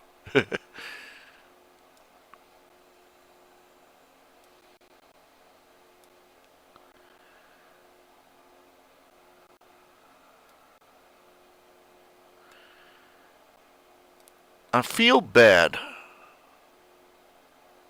Like I'm taking up a vice that I dropped.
That bothers me.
I wish I knew why.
I don't know.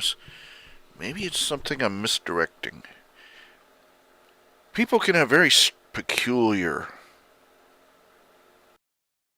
psychological reactions. Come to the story of uh, one young pilot in training.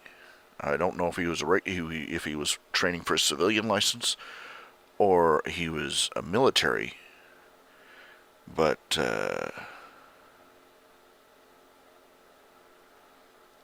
they were trying to figure out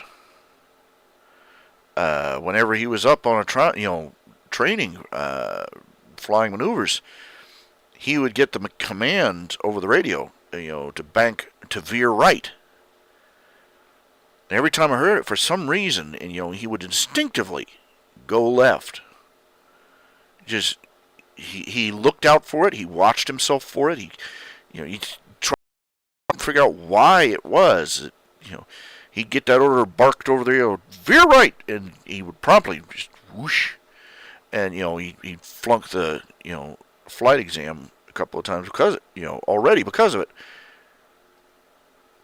And questioning the psychiatrist dug around and realized that the man had a very hostile relationship with his father, who was a very commanding and demanding individual. And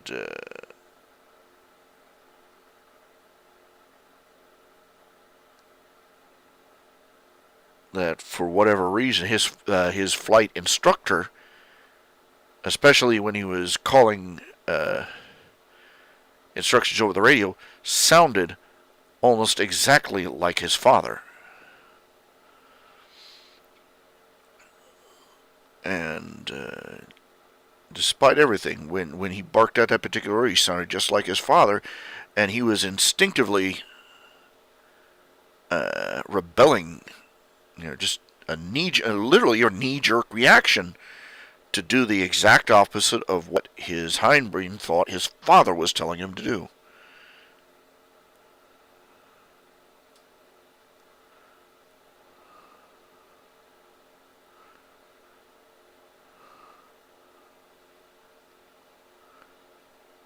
Everybody's got issues.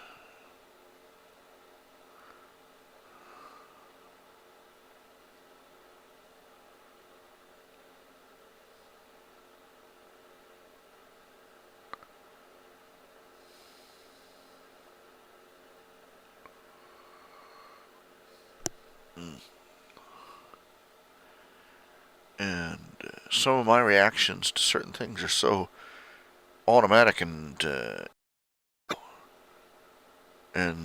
some of the explanations that I've come to take for my reactions are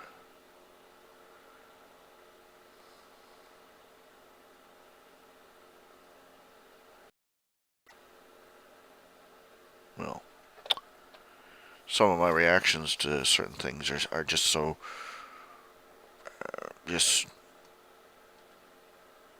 inexplicable, and my explanations are so rote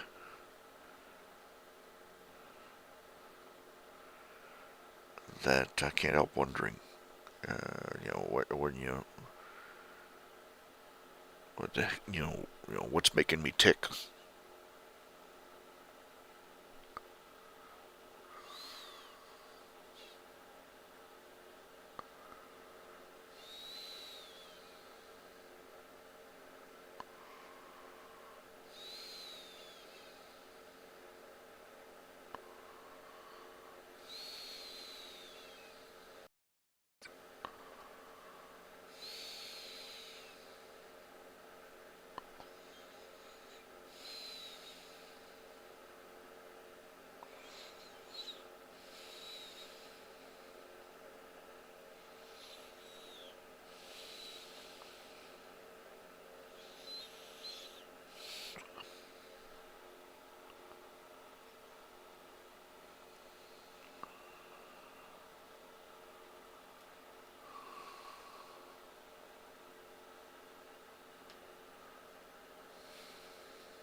You'll have to excuse me, I'm a little drowsy at the moment.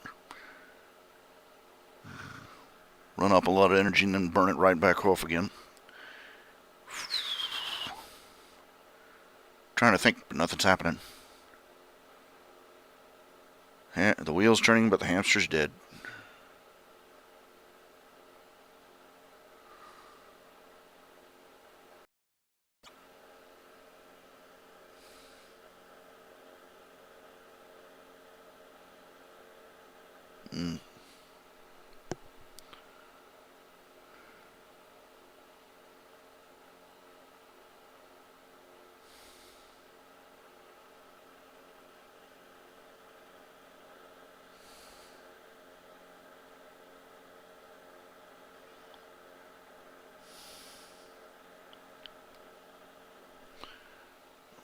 Goodness.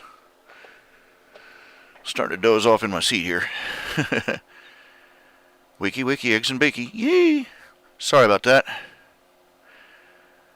Let's see here. Finally figured out how to use the zoom tool properly. It's a little easier than the one in. There's not much of a difference, but it is still, pretty easy to use there. And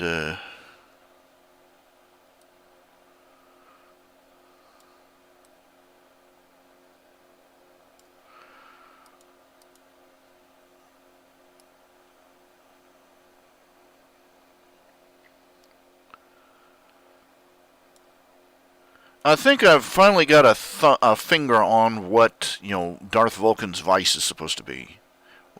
Under the thing that establishes him as being a villain, or at least the the thing that establishes him as being the antagonist, the one in the wrong, ultimately in the wrong, is that rebellion.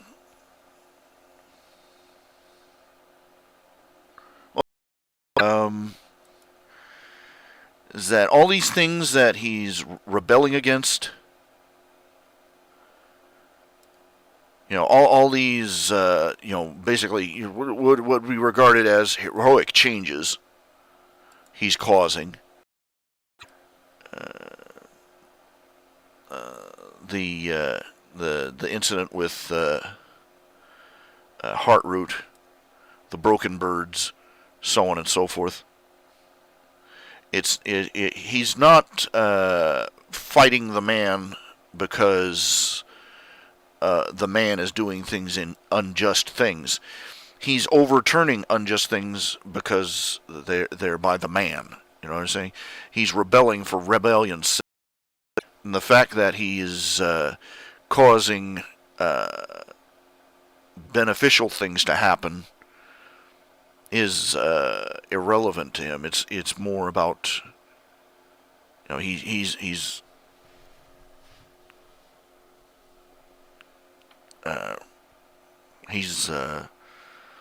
defiant.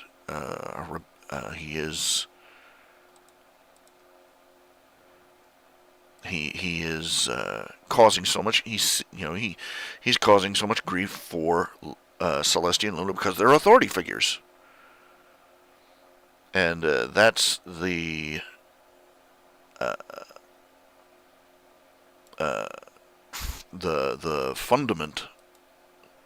fundamental reason that he's doing everything he does.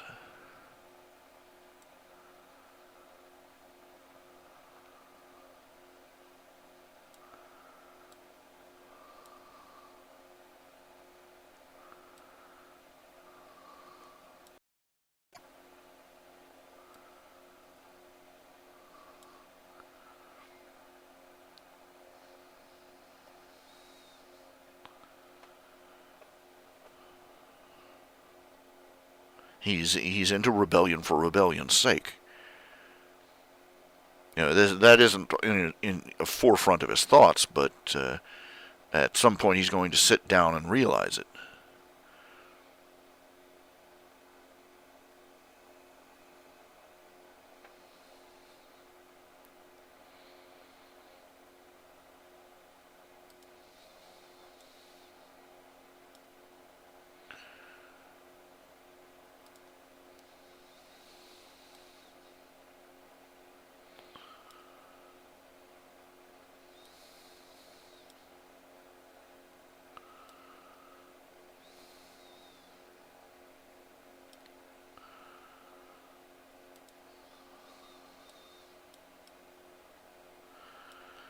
And that's the main reason that characters like him sell, is because at the heart,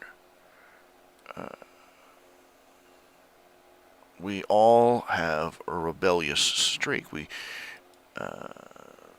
sometimes rebellion is justified. Many times it is not. But our love, our natural inclination to rebellion makes us less than discerning about that.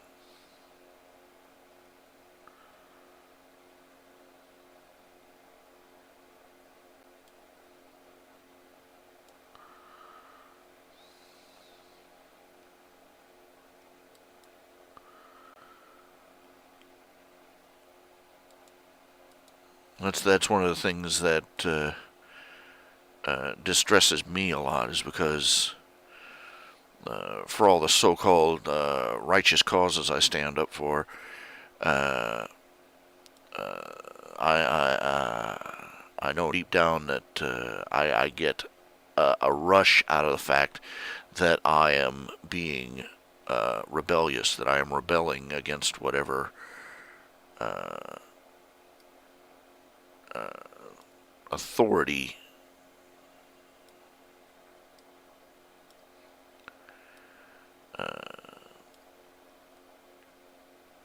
is at hand. And I have to, I really have to wonder if I would give two toots about most of the causes I champion if it weren't for the fact that the man, quote unquote, backs them.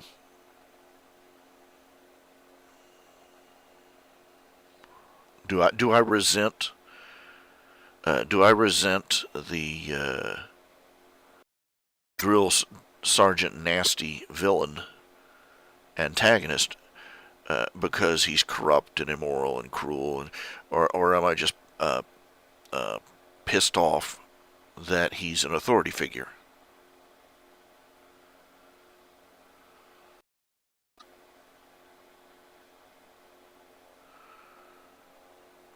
Am I when I shuck off some of the beliefs and values that my father espouses and tried to indoctrinate into me?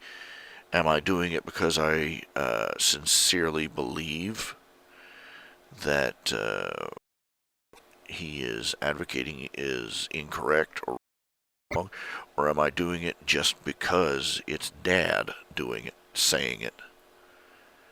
Is it just me saying you're not the boss of me?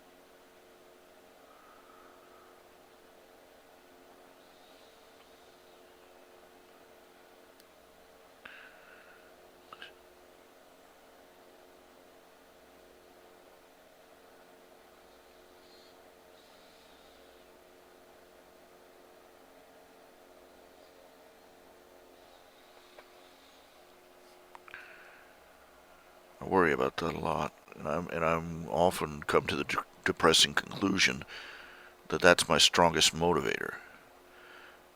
My pride, my pride, stiff-necked, rebellious streak.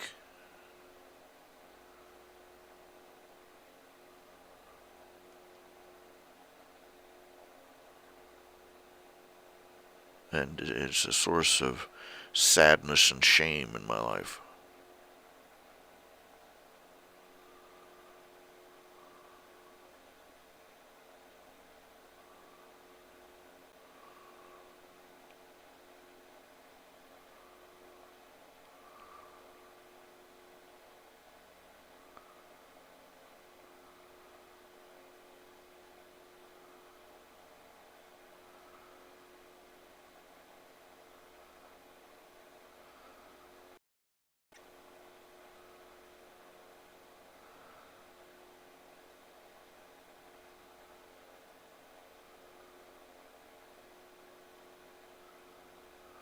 Would I rebel against God? I would not want to, knowingly, but sometimes I think I do.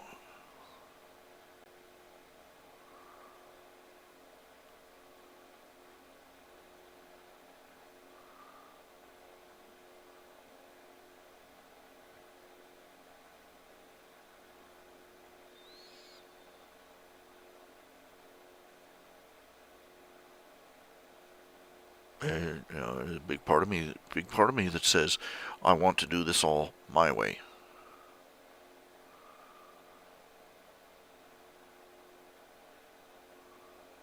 And I know there is a time where every person has to say that, there are times when a man has to say no. I have to do this my own way. And, I have to follow my own ambitions and intentions and hopes and plans.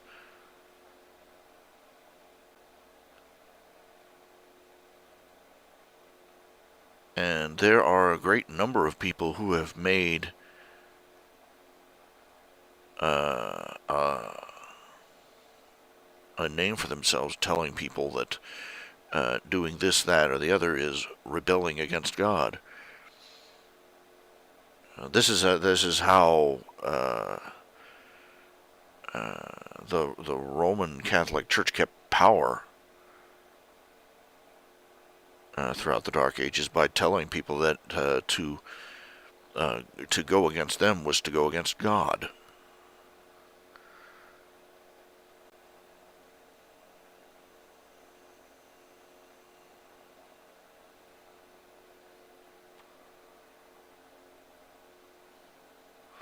And there's a time when where a child has to step away from the designs and the will and the intentions of their parents, no matter how well intentioned they are, and say, no, this is my plan, this is my life. I have to make my own choices. But there isn't a parent yet alive that hasn't, at some point, rightfully accused their child of just being in rebellion.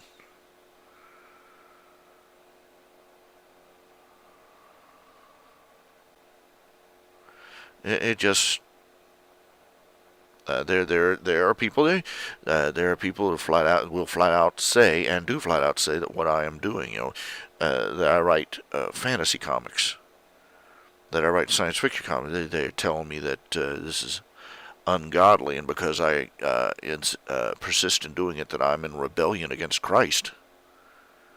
That I am in rebellion because I have not, and my fear is that, what if they are right?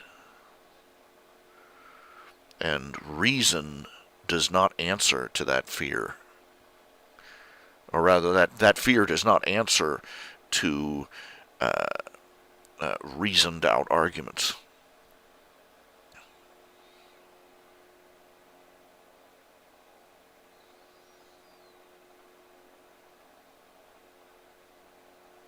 like I said before, there are people who have made an entire theology out of cause not the weaker brethren to stumble. They've made uh, uh,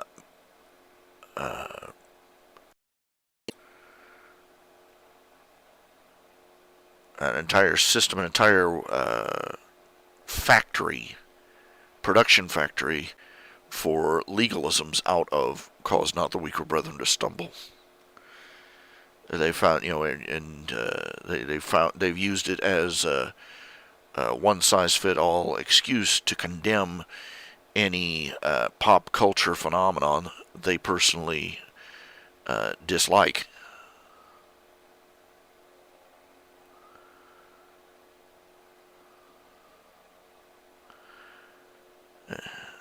When do you yield and when do you stand ground, and uh, uh, when is each appropriate?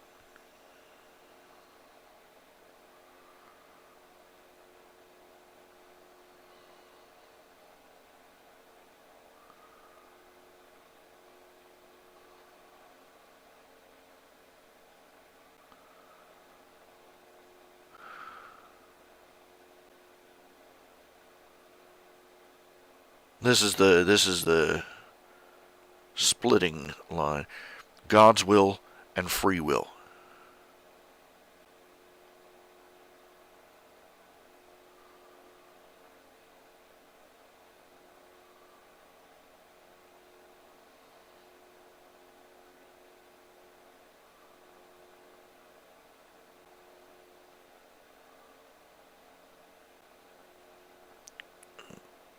It is God's design that man has free will.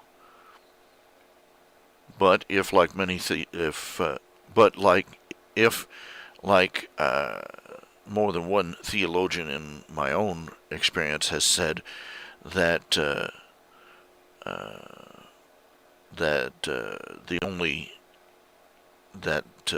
only free will we are allowed is God's exact, precise design. What is the point of giving us free will? A creature with no free will only do exactly as commanded, and nothing else.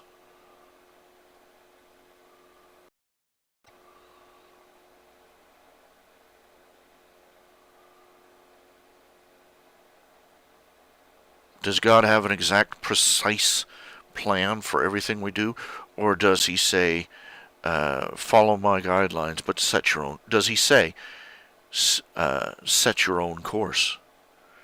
Stay within what I have laid out for you, but set your own course within it.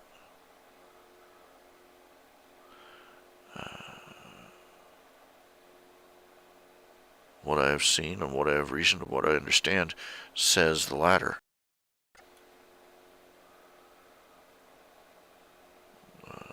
Too many Christians spend too much time pummeling their children with the message, God has a specific plan for your life.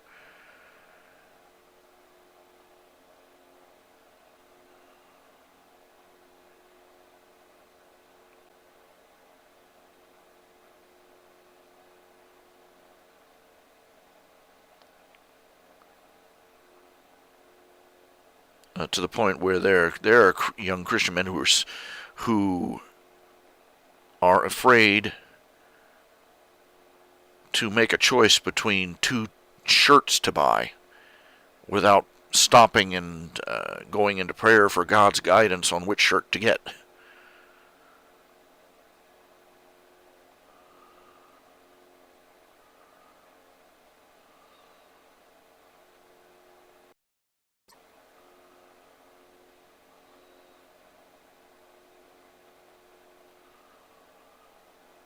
Literally.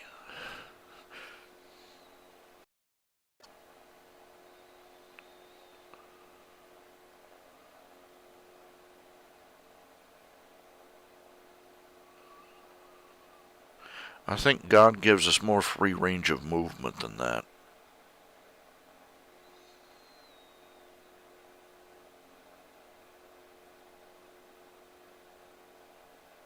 My prayer is that what I am doing now, what I do, is not an offense to Him. And that if it is, that it will become clear to me, and that I will be able to set it down and walk away without causing harm.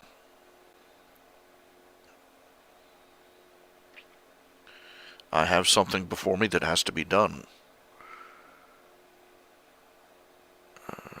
And when it is complete, I will have to set it down and see where to go from there.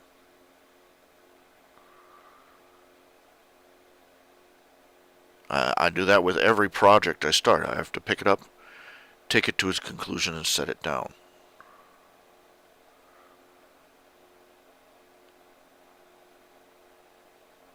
It's too easy to. It is far too easy to set off on the wrong path and keep going because you don't want to.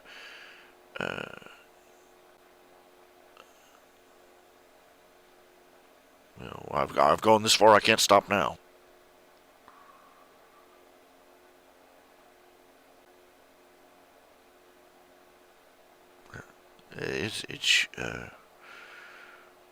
But for all my noise, the more fundamental details of my life are. Well, let's be honest. Everybody who sits and you see somebody sitting and fretting over some trivial decision, but the major aspects of their life are out of control. Penny wise and pound foolish, I think, is the term.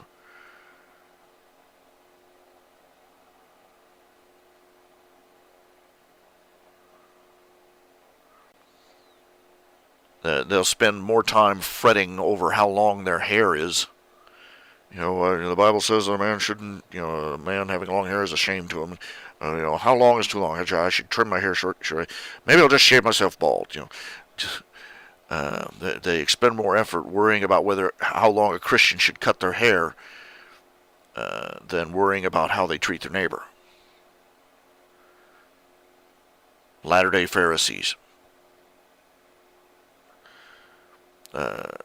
More concerned whether this style of music or that pop music phenomenon is ungodly because of the rhythm. The rhythm gets to you, and little thought about the message of Christ that they live.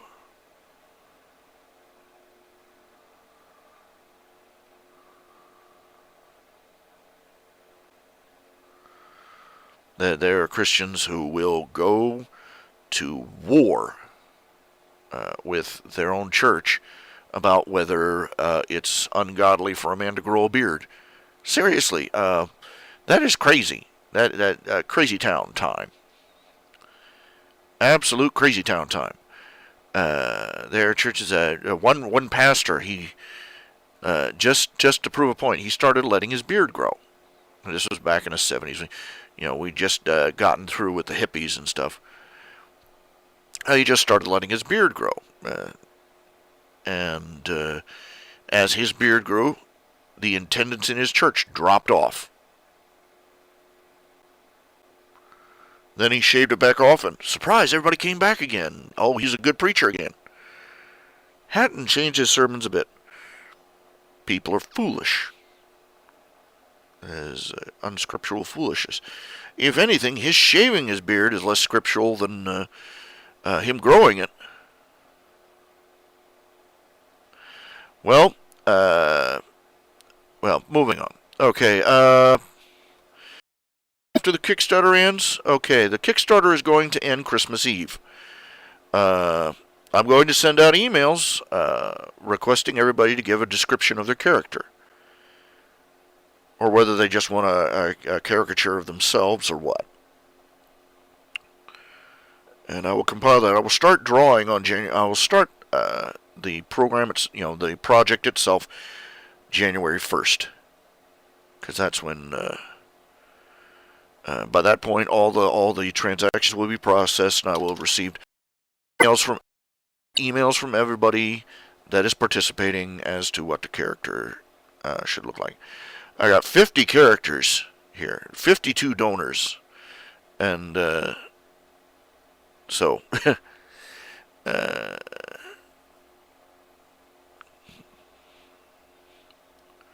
gotta compile them all. But anyway.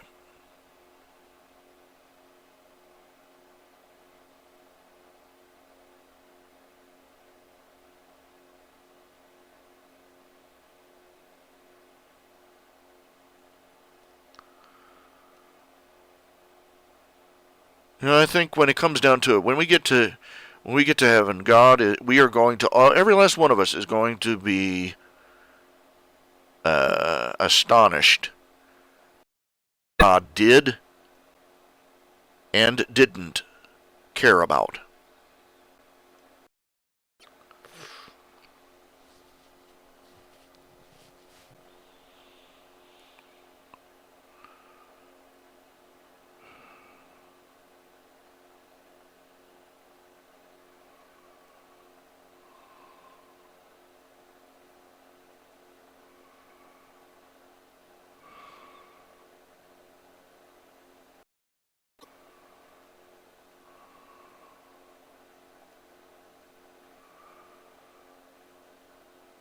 Go ye into all the world and preach the gospel to every creature. That's it in a nutshell. But I'm sorry, I'm mind wandering. But let's see here.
Says I can't get it to.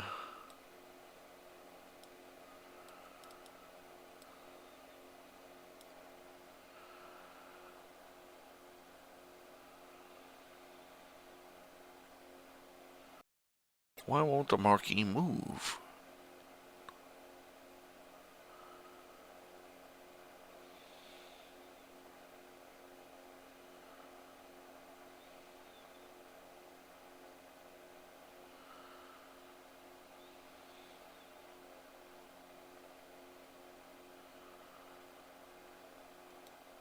1 minute it was working, the next it isn't. I don't understand it.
Hmm. That's one of the things That's one of the things I'm irritated about is getting the.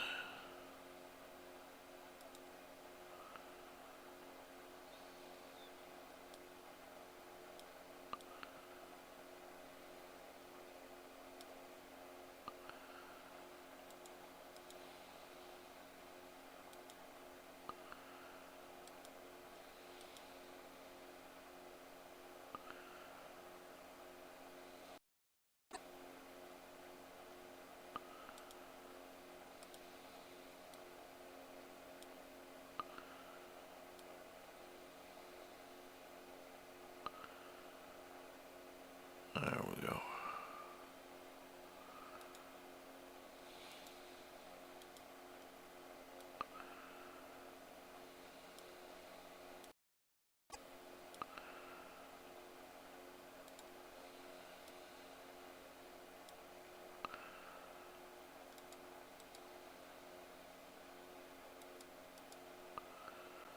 There.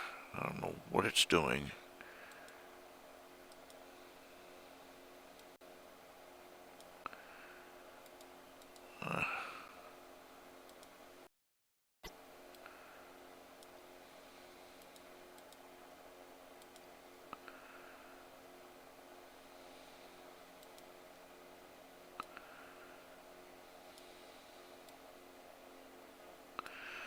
Let me select it for some reason.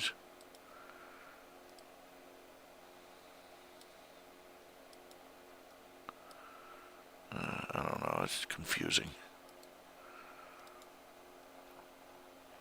I'll leave it like it is.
Hmm.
Needs a little touch up. That's a start.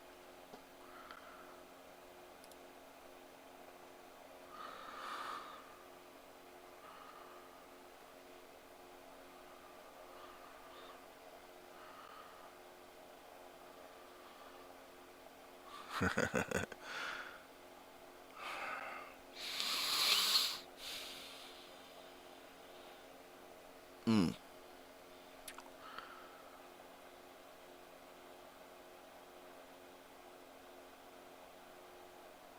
Okay.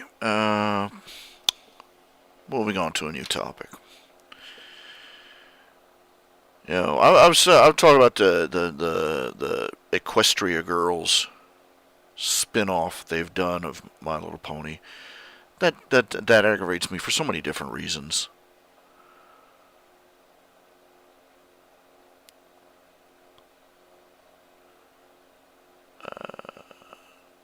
The first being is that look, the Bratz dolls, Monster High, uh, and all these other lines, the Equestria Girls. Uh, Everybody makes fun of Barbie as being an insipid stereotype for girls. But doggone it, Barbie was a freaking astronaut. Okay, she was an astronaut and a doctor and a veterinarian and did everything. She lives in a mansion, drives a car. Little Miss do everything. But these Bratz doll spin-offs. That's what they are. Is Equestria Girls and the rest of it.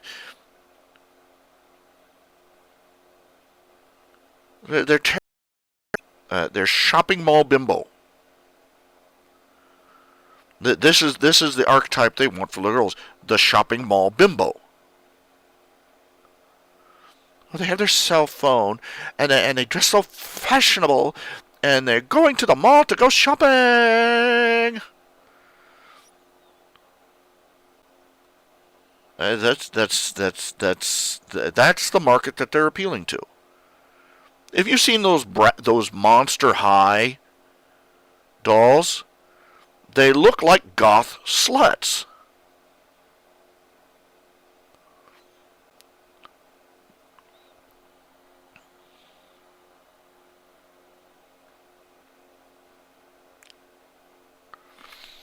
And they basically took My Little Pony, one of the best shows out there, especially for little girls, and took their message of you can be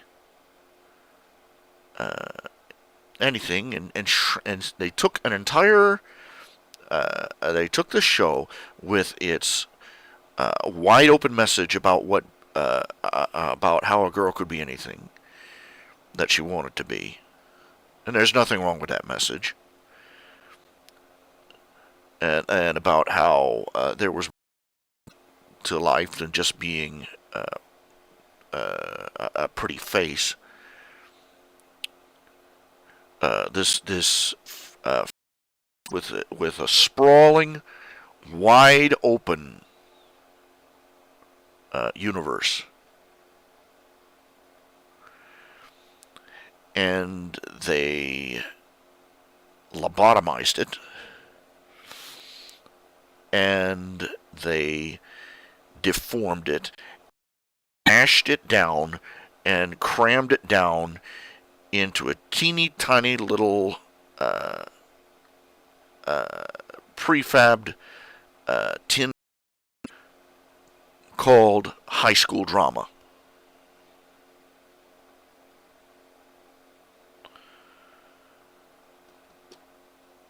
This is one of the things, the High School Musical, Glee, the only way they seem to relate to kids, especially young kids, is to give them the message that school is life.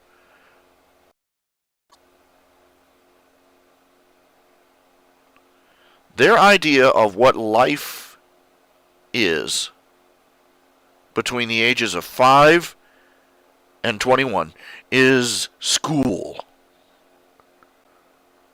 That's not life. That's not life. Not even a child should think that their life revolves around a building full of lockers and desks.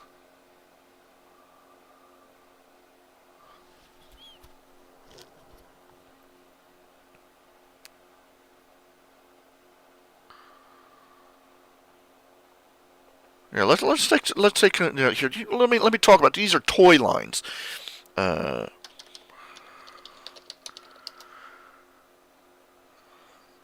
me pull up some pictures here.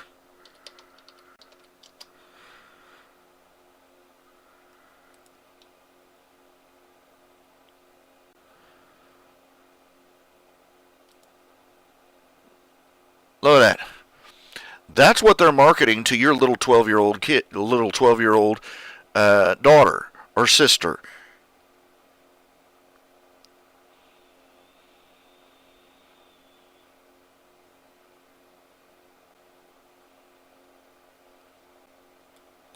The first play set I ever saw for a Bratz doll was a shopping mall set. Okay? Monster High. Just as bad.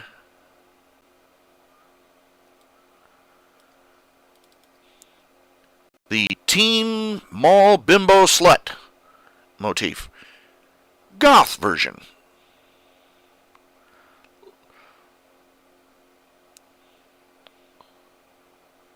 Are we starting to get the idea here? Look at that face. I want to smack it right in the face with a mallet. Go be stupid somewhere else.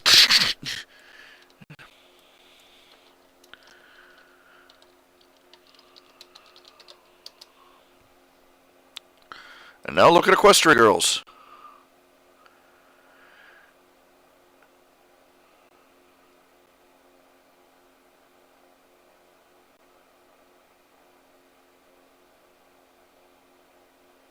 But getting back to the point I was driving towards.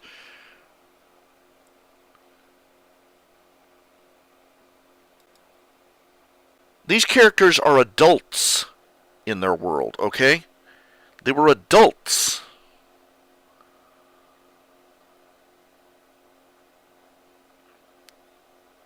With lives and relationships and ambitions beyond who was going to take them to the prom.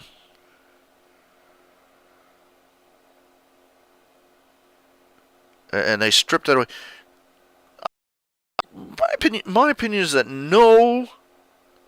I think that a children's show about kid characters should not revolve around school in any way. School should barely be in the background. Should not even be there if you can manage it. School, public school is something that our coercive, manipulative government inflicts upon us. and upon our children. But everybody writes about it as if it is the most important aspect of life, as if it was the grand sum of life.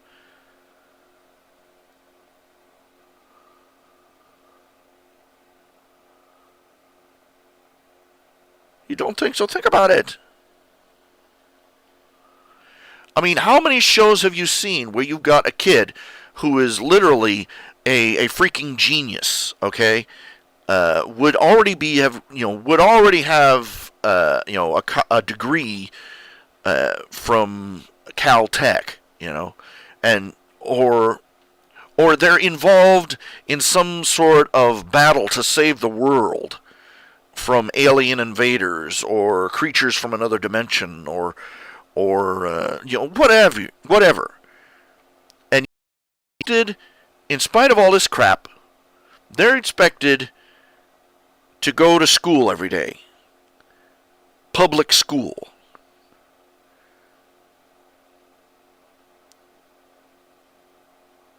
As if the very idea of having a tutor doesn't exist for these people. Homeschooling, who's ever heard of that, right? Self-education, or being an early graduate, or being an emancipated teenager even. They have that. That does happen. You have kids that are 13, 14, 15 years old, have already proven, they've already got a GED, and they've proven that they are qualified to be their own adult, as it were. An emancipated adolescent. But no, none of these concepts exist. Oh, we want them to relate better to the children. Cut the crap. Cut the crap.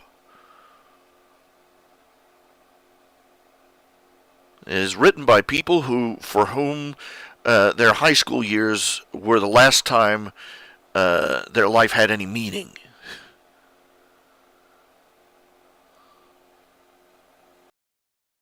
Sailor Moon. Shoot. Just all that cosmic power, and and this, and they can't manage to arrange for her to be homeschooled.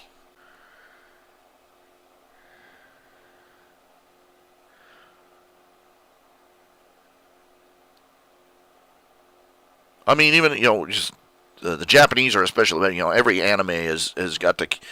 The only reason they do it is so that they can show a lot of girls in those little sailor fukus. But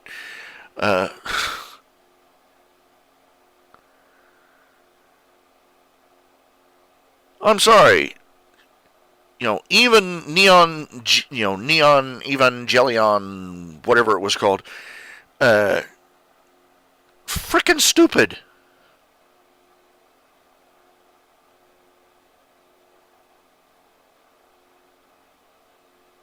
I'm sorry, Shinji's job is piloting a giant mecha to battle monsters to prevent the end of the world.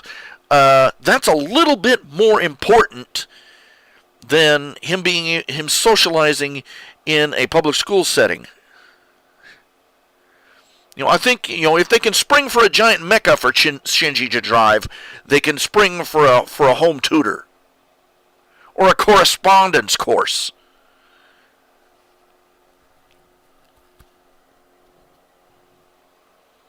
Or failing all that, the military training teaching him.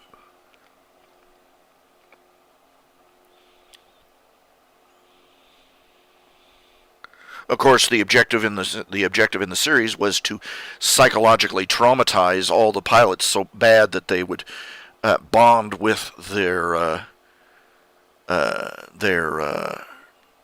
Evangelions that much better, which was a really effed up concept, but my point made. That whole I believe TV Tropes calls it "Get up, go to school, save the world." No.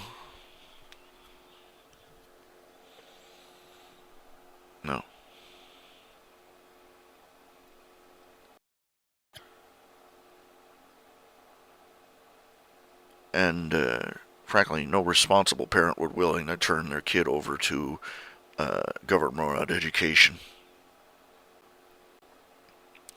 if they had even an inkling of what government education is doing to their kids. There are a lot of people who are, single moms and welfare families. They've got no choice, which is probably half the objective.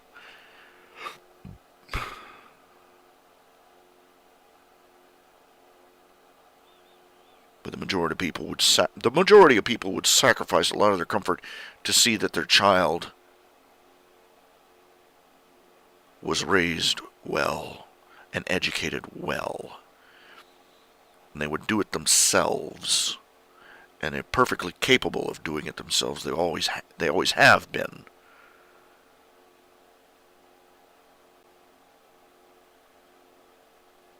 It's a preposterous notion in the first place, but the doubling down on stupid here. Having a character who is responsible for battling to protect the entire planet, or the city, or fighting crime, or staving off an alien invasion, wasting their time in a public school. I'm sorry, if you're qualified to drive a giant dinosaur, you're going to be getting the best education money can buy from whoever's paying for the giant. Oh, we're going to give you this multi-billion-dollar robot to pilot. Education? Oh yeah, we'll just send you off to the local bumfuck public school. Pardon my language. Because a union education's good enough for you.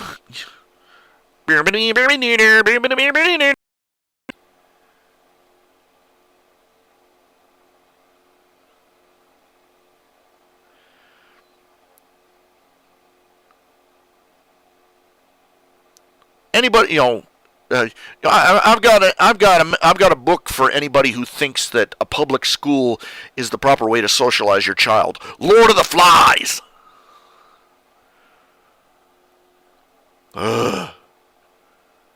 Alternatively, The Shawshank Redemption.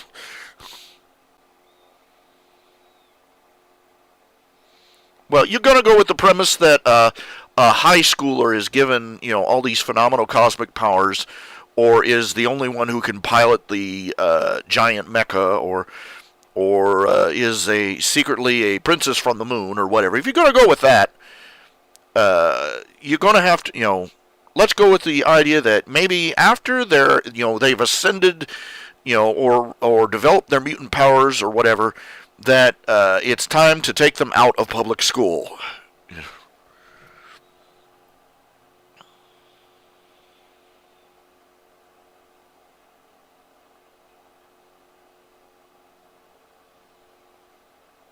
That's about the only thing. That's about the one thing the X-Men gets right. You've got these kids with these superpowers popping up all over the place. Gifted students right over here.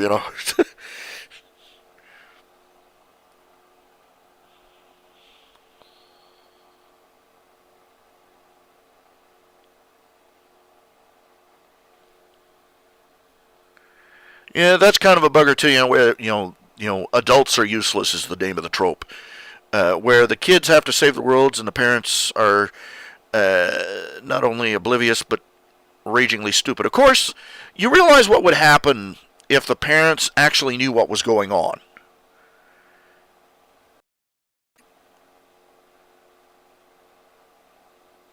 Okay, Ma and Pa Kent were cool about it, okay? But their kid was bulletproof. Alright? Other teen superhero moms and dads might become a little bit of an impediment to their kid going out and saving the world. So having the parents oblivious to what's going on is kind of a prerequisite for a lot of these. unless the parents themselves are in on it.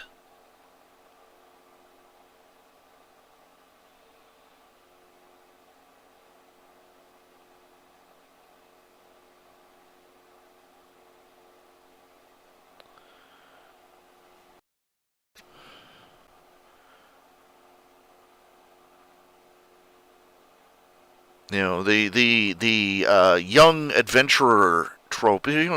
Everybody wants to be a hero when they're a kid. That's why the idea of the teenage or school age hero sells.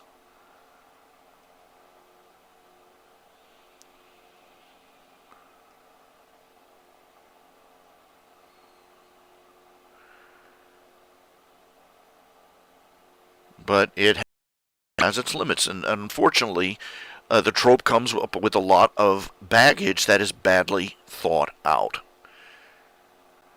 Like it's supposed to be that their whole lives change. You know, the well, not that their whole lives change, but that this you know incredible thing has happened to them, but the rest of their lives remains exactly the same, even when it's counterproductive to the objective.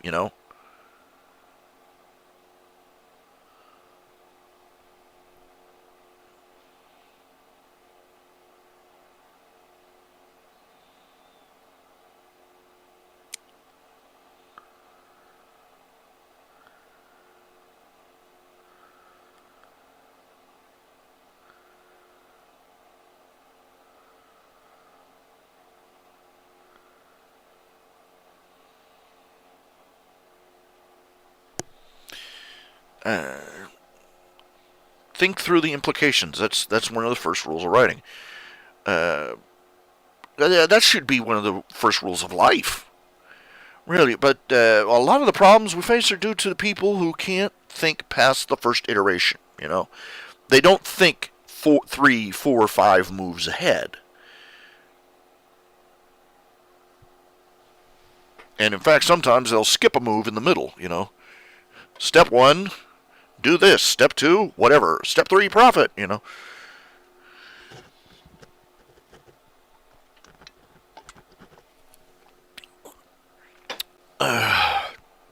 But most people can't think past the first step.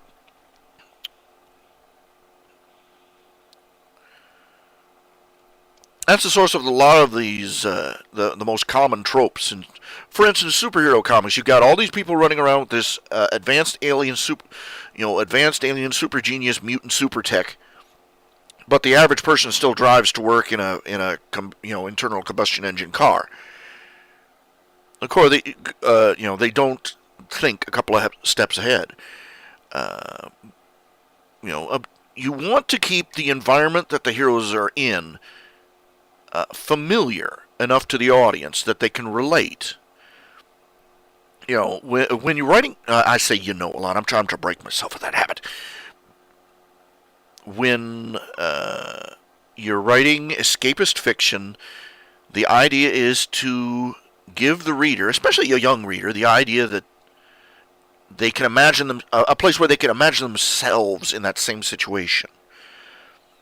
If you took the average superhero and upgraded their world to match all the aliens and super tech and everything else that is part of the backdrop for their story, the Superman's metropolis wouldn't resemble any city on Earth that we are familiar with.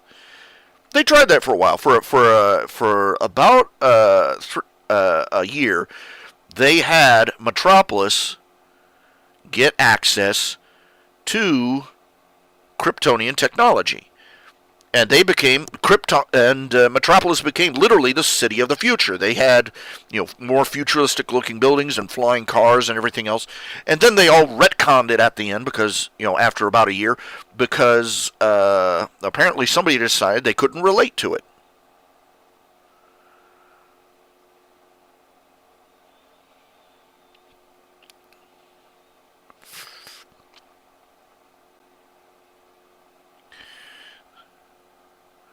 The environment of the environment of the comic or the manga or the story has to be relatable or familiar in some way.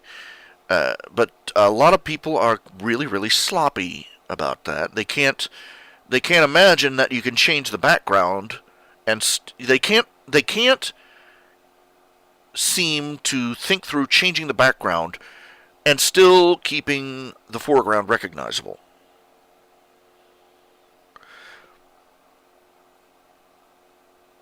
If This is why the trope's called Reed Richards is useless. Every episode of every issue of the Fantastic Four, Reed Richards invented some new piece of technology that should have revolutionized the world. But by the next issue, it would either be retconned out or be forgotten entirely. In more recent issues of the Fantastic Four, they've sort of worked around that.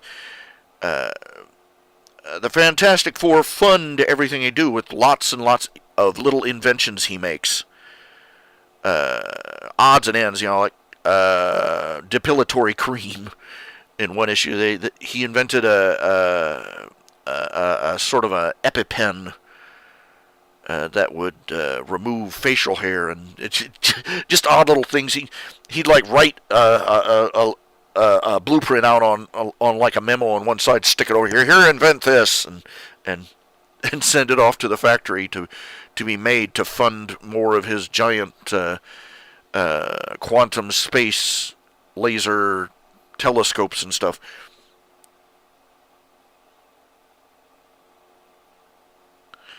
No, Joe Quesada was an entirely different story. They also point out in Marvel Comics that a lot of Reed Richards' inventions are miracles, but they're fantastically expensive to build. They wear those unstable molecule costumes, right? That have a host of different properties. And one of the reasons that they don't, they're fireproof for one thing, and they can stand up to incredible damage and all this other stuff. But they cost millions of dollars to make, and they require a particle accelerator as part of the fabrication process. So they're not exactly going to be on the shelves of time soon. So they have acknowledged that to some degree. But still, most of the stuff they throw around doesn't change the world behind them. Now, Joe Quesada was a whole other ball of wax. Why he couldn't picture Peter Parker happy and married, and they're sticking to their guns on it. They're evil little SOBs about it. They've rewritten it so that Peter Parker is currently in a relationship with some science nerd girl, and Mary Jane is some former girlfriend who's still in the background. They had a falling out, and they just didn't get along in their romance. They didn't. They had a short relationship, and it just didn't work out. And what I like about Stan is the man. Stan Lee is the man, because Stan Lee apparently holds creative control over the Spider-Man news, and he has refused to go along with the retcon. In the newspapers, Spider-Man is still married to Mary Jane. And I'm like, you the man, Stan.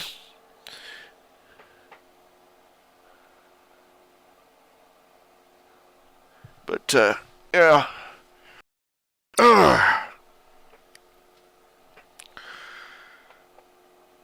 And this is the unchanging background. The status quo is God is another name for a related trope. Is that no matter how hard they work, everything stays the same. And people, I hate that one, because what's the point?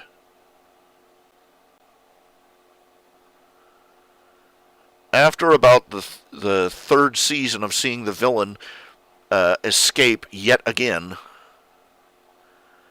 or seeing the freedom fighters come this close to winning the war and failing yet again. After a certain point, it's time to give the Trix rabbit his cereal. You know what I'm saying? To let Charlie Brown kick the frickin' football.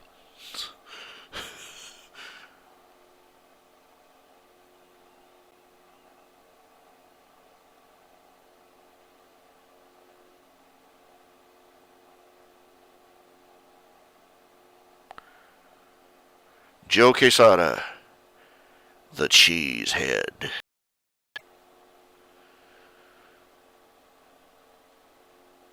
Joe Cheesehead.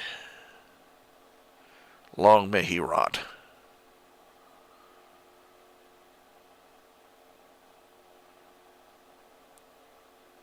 Spider-Man and Mary Jane, biggest event of the comic series. I mean, they had an entire wedding issue, and the fans loved it. Spidey fans loved it because, again, self-insertion. It was about them daydreaming about being in Spider-Man's position.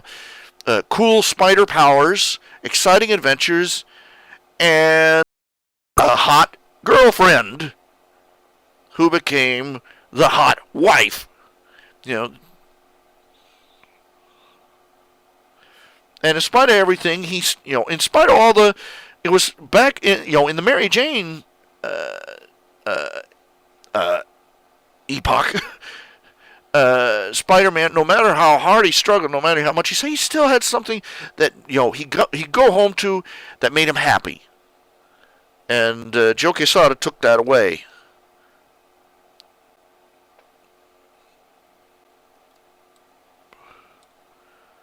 Because Joe Quesada spent his teenage years bopping his banana to Gwen Stacy. That's it in a nutshell.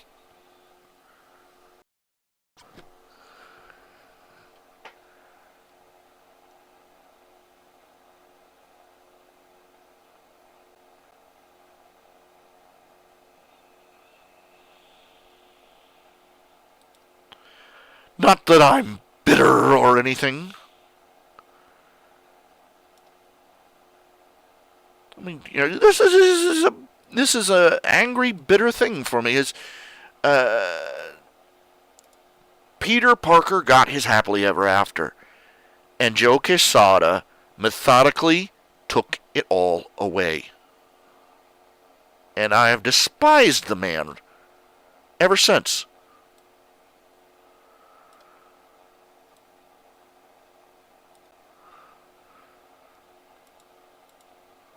The Hulk gets it worse. I mean, there's a couple of times where the Incredible Hulk actually got married, and they killed off his wife. No, I don't just mean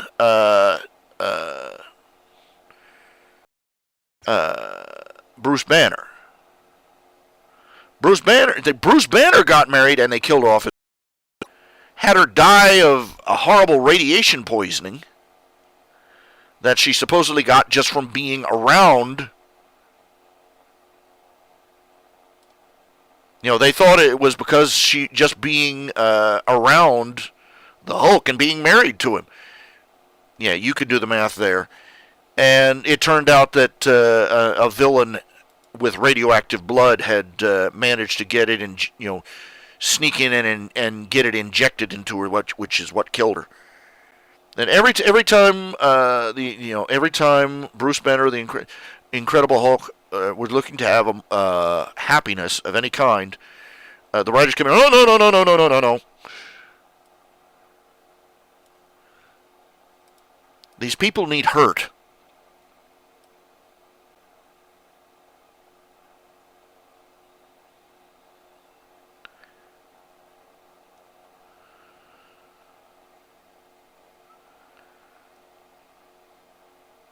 They don't know when to let go of the old way of the conflict builder.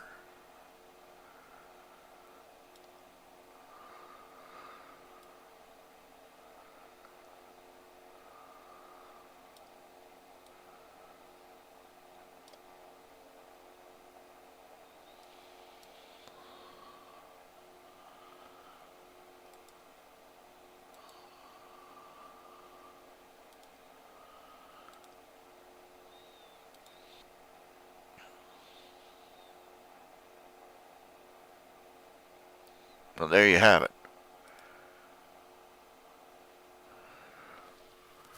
There was a time that Bruce Banner got married, and they killed off his girlfriend, killed off his wife. Uh, the Hulk was sent to another dang planet.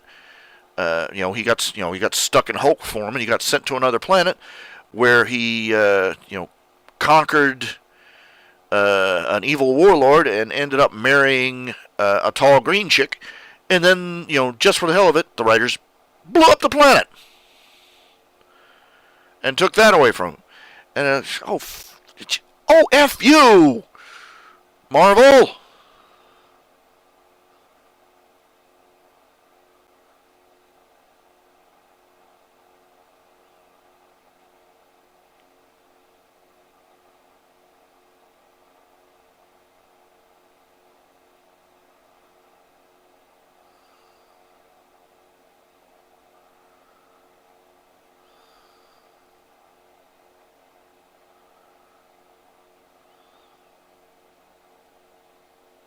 Mm.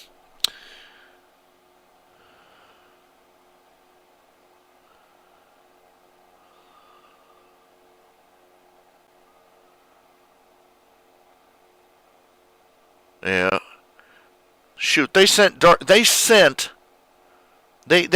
finally killed off Doctor Doom. Liberated his poor pitiful country. Sent him to hell. Had demons literally drag him down to hell. And they brought him back. The Joker. Nobody grows a pair of stones and puts a bullet in his head. Even Commissioner Gordon had him at gunpoint and ended up just shooting him in the knee. I'm like, oh, you puss.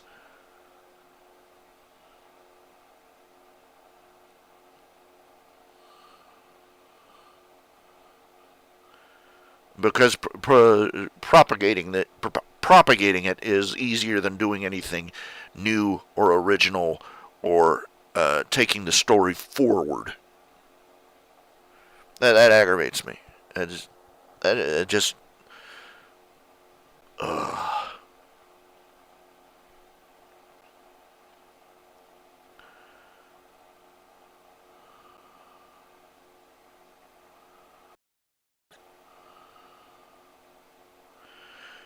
What it is they're not worried about the killing anything messages. They're scared to death that if they kill off this awesome villain, that they'll have nothing to work with, and they won't be able to create anything new or interesting that will match. They forget that the hero is supposed to be the center of the story, not the villain. You'll recall the Crusader, my own superhero comic.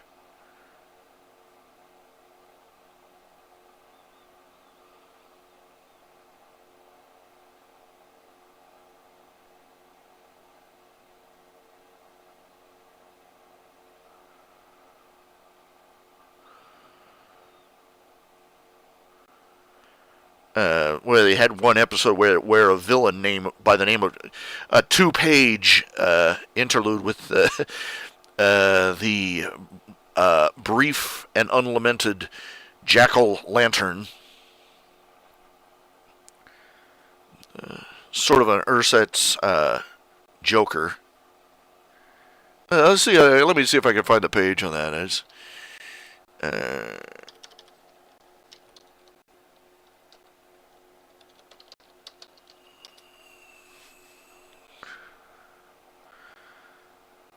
Let's see. Let's see.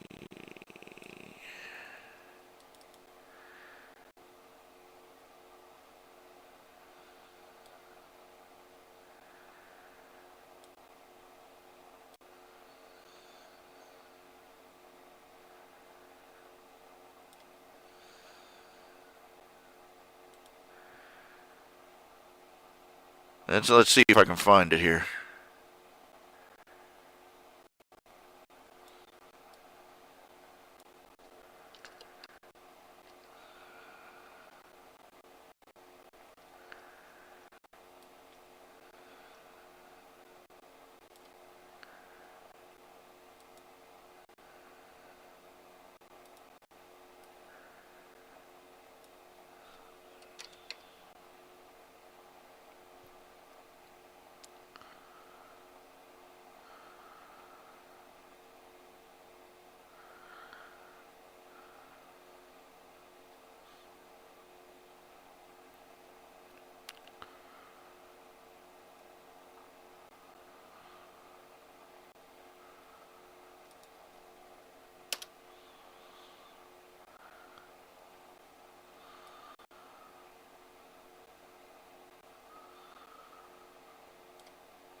Let's see, it's going to take a minute to find that stupid page.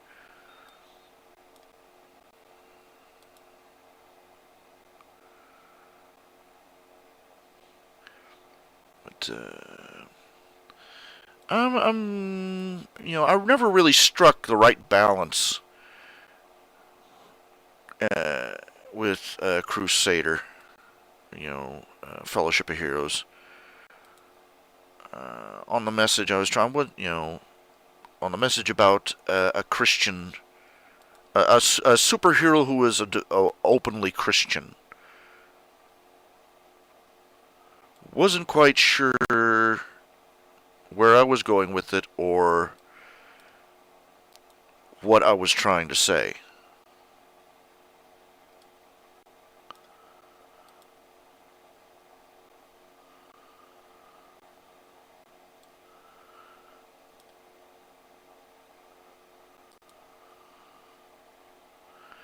Superhero comics are escapism.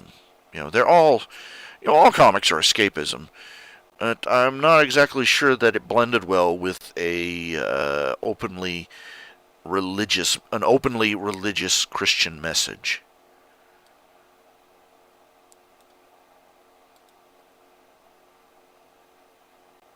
If you follow what I'm saying.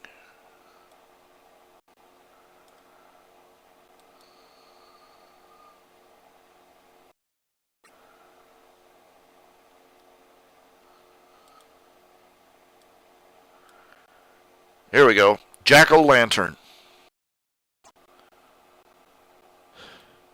You remember his fate. He was going to try and make a splash for himself by robbing some small town bank and then committing a mass slaughter.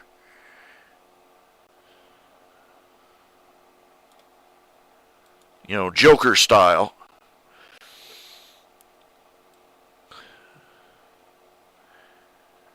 And this is basically the Joker meets the Second Amendment. Huh?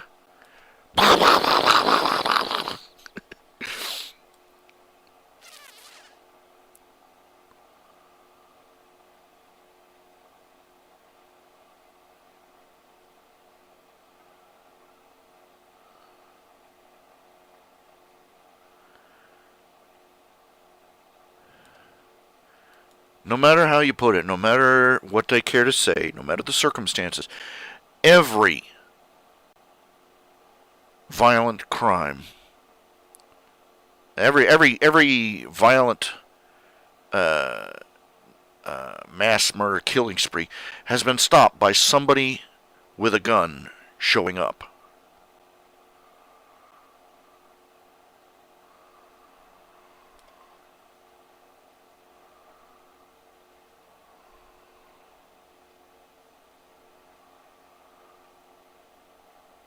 I gotta say the artwork on this was real weak. Real weak. But, I don't know. Yep.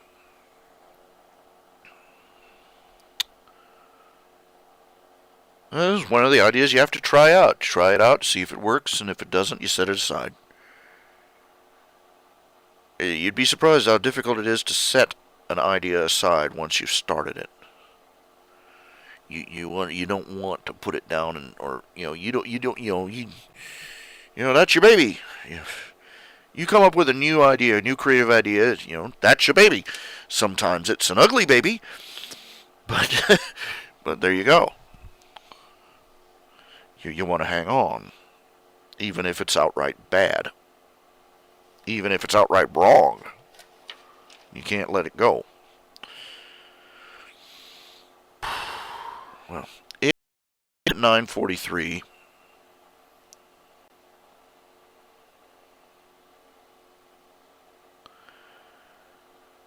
I'm going to call it a night. And I wish you all a good night.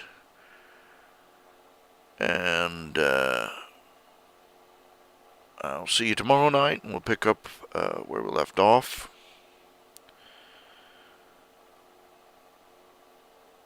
Y'all take care of yourselves.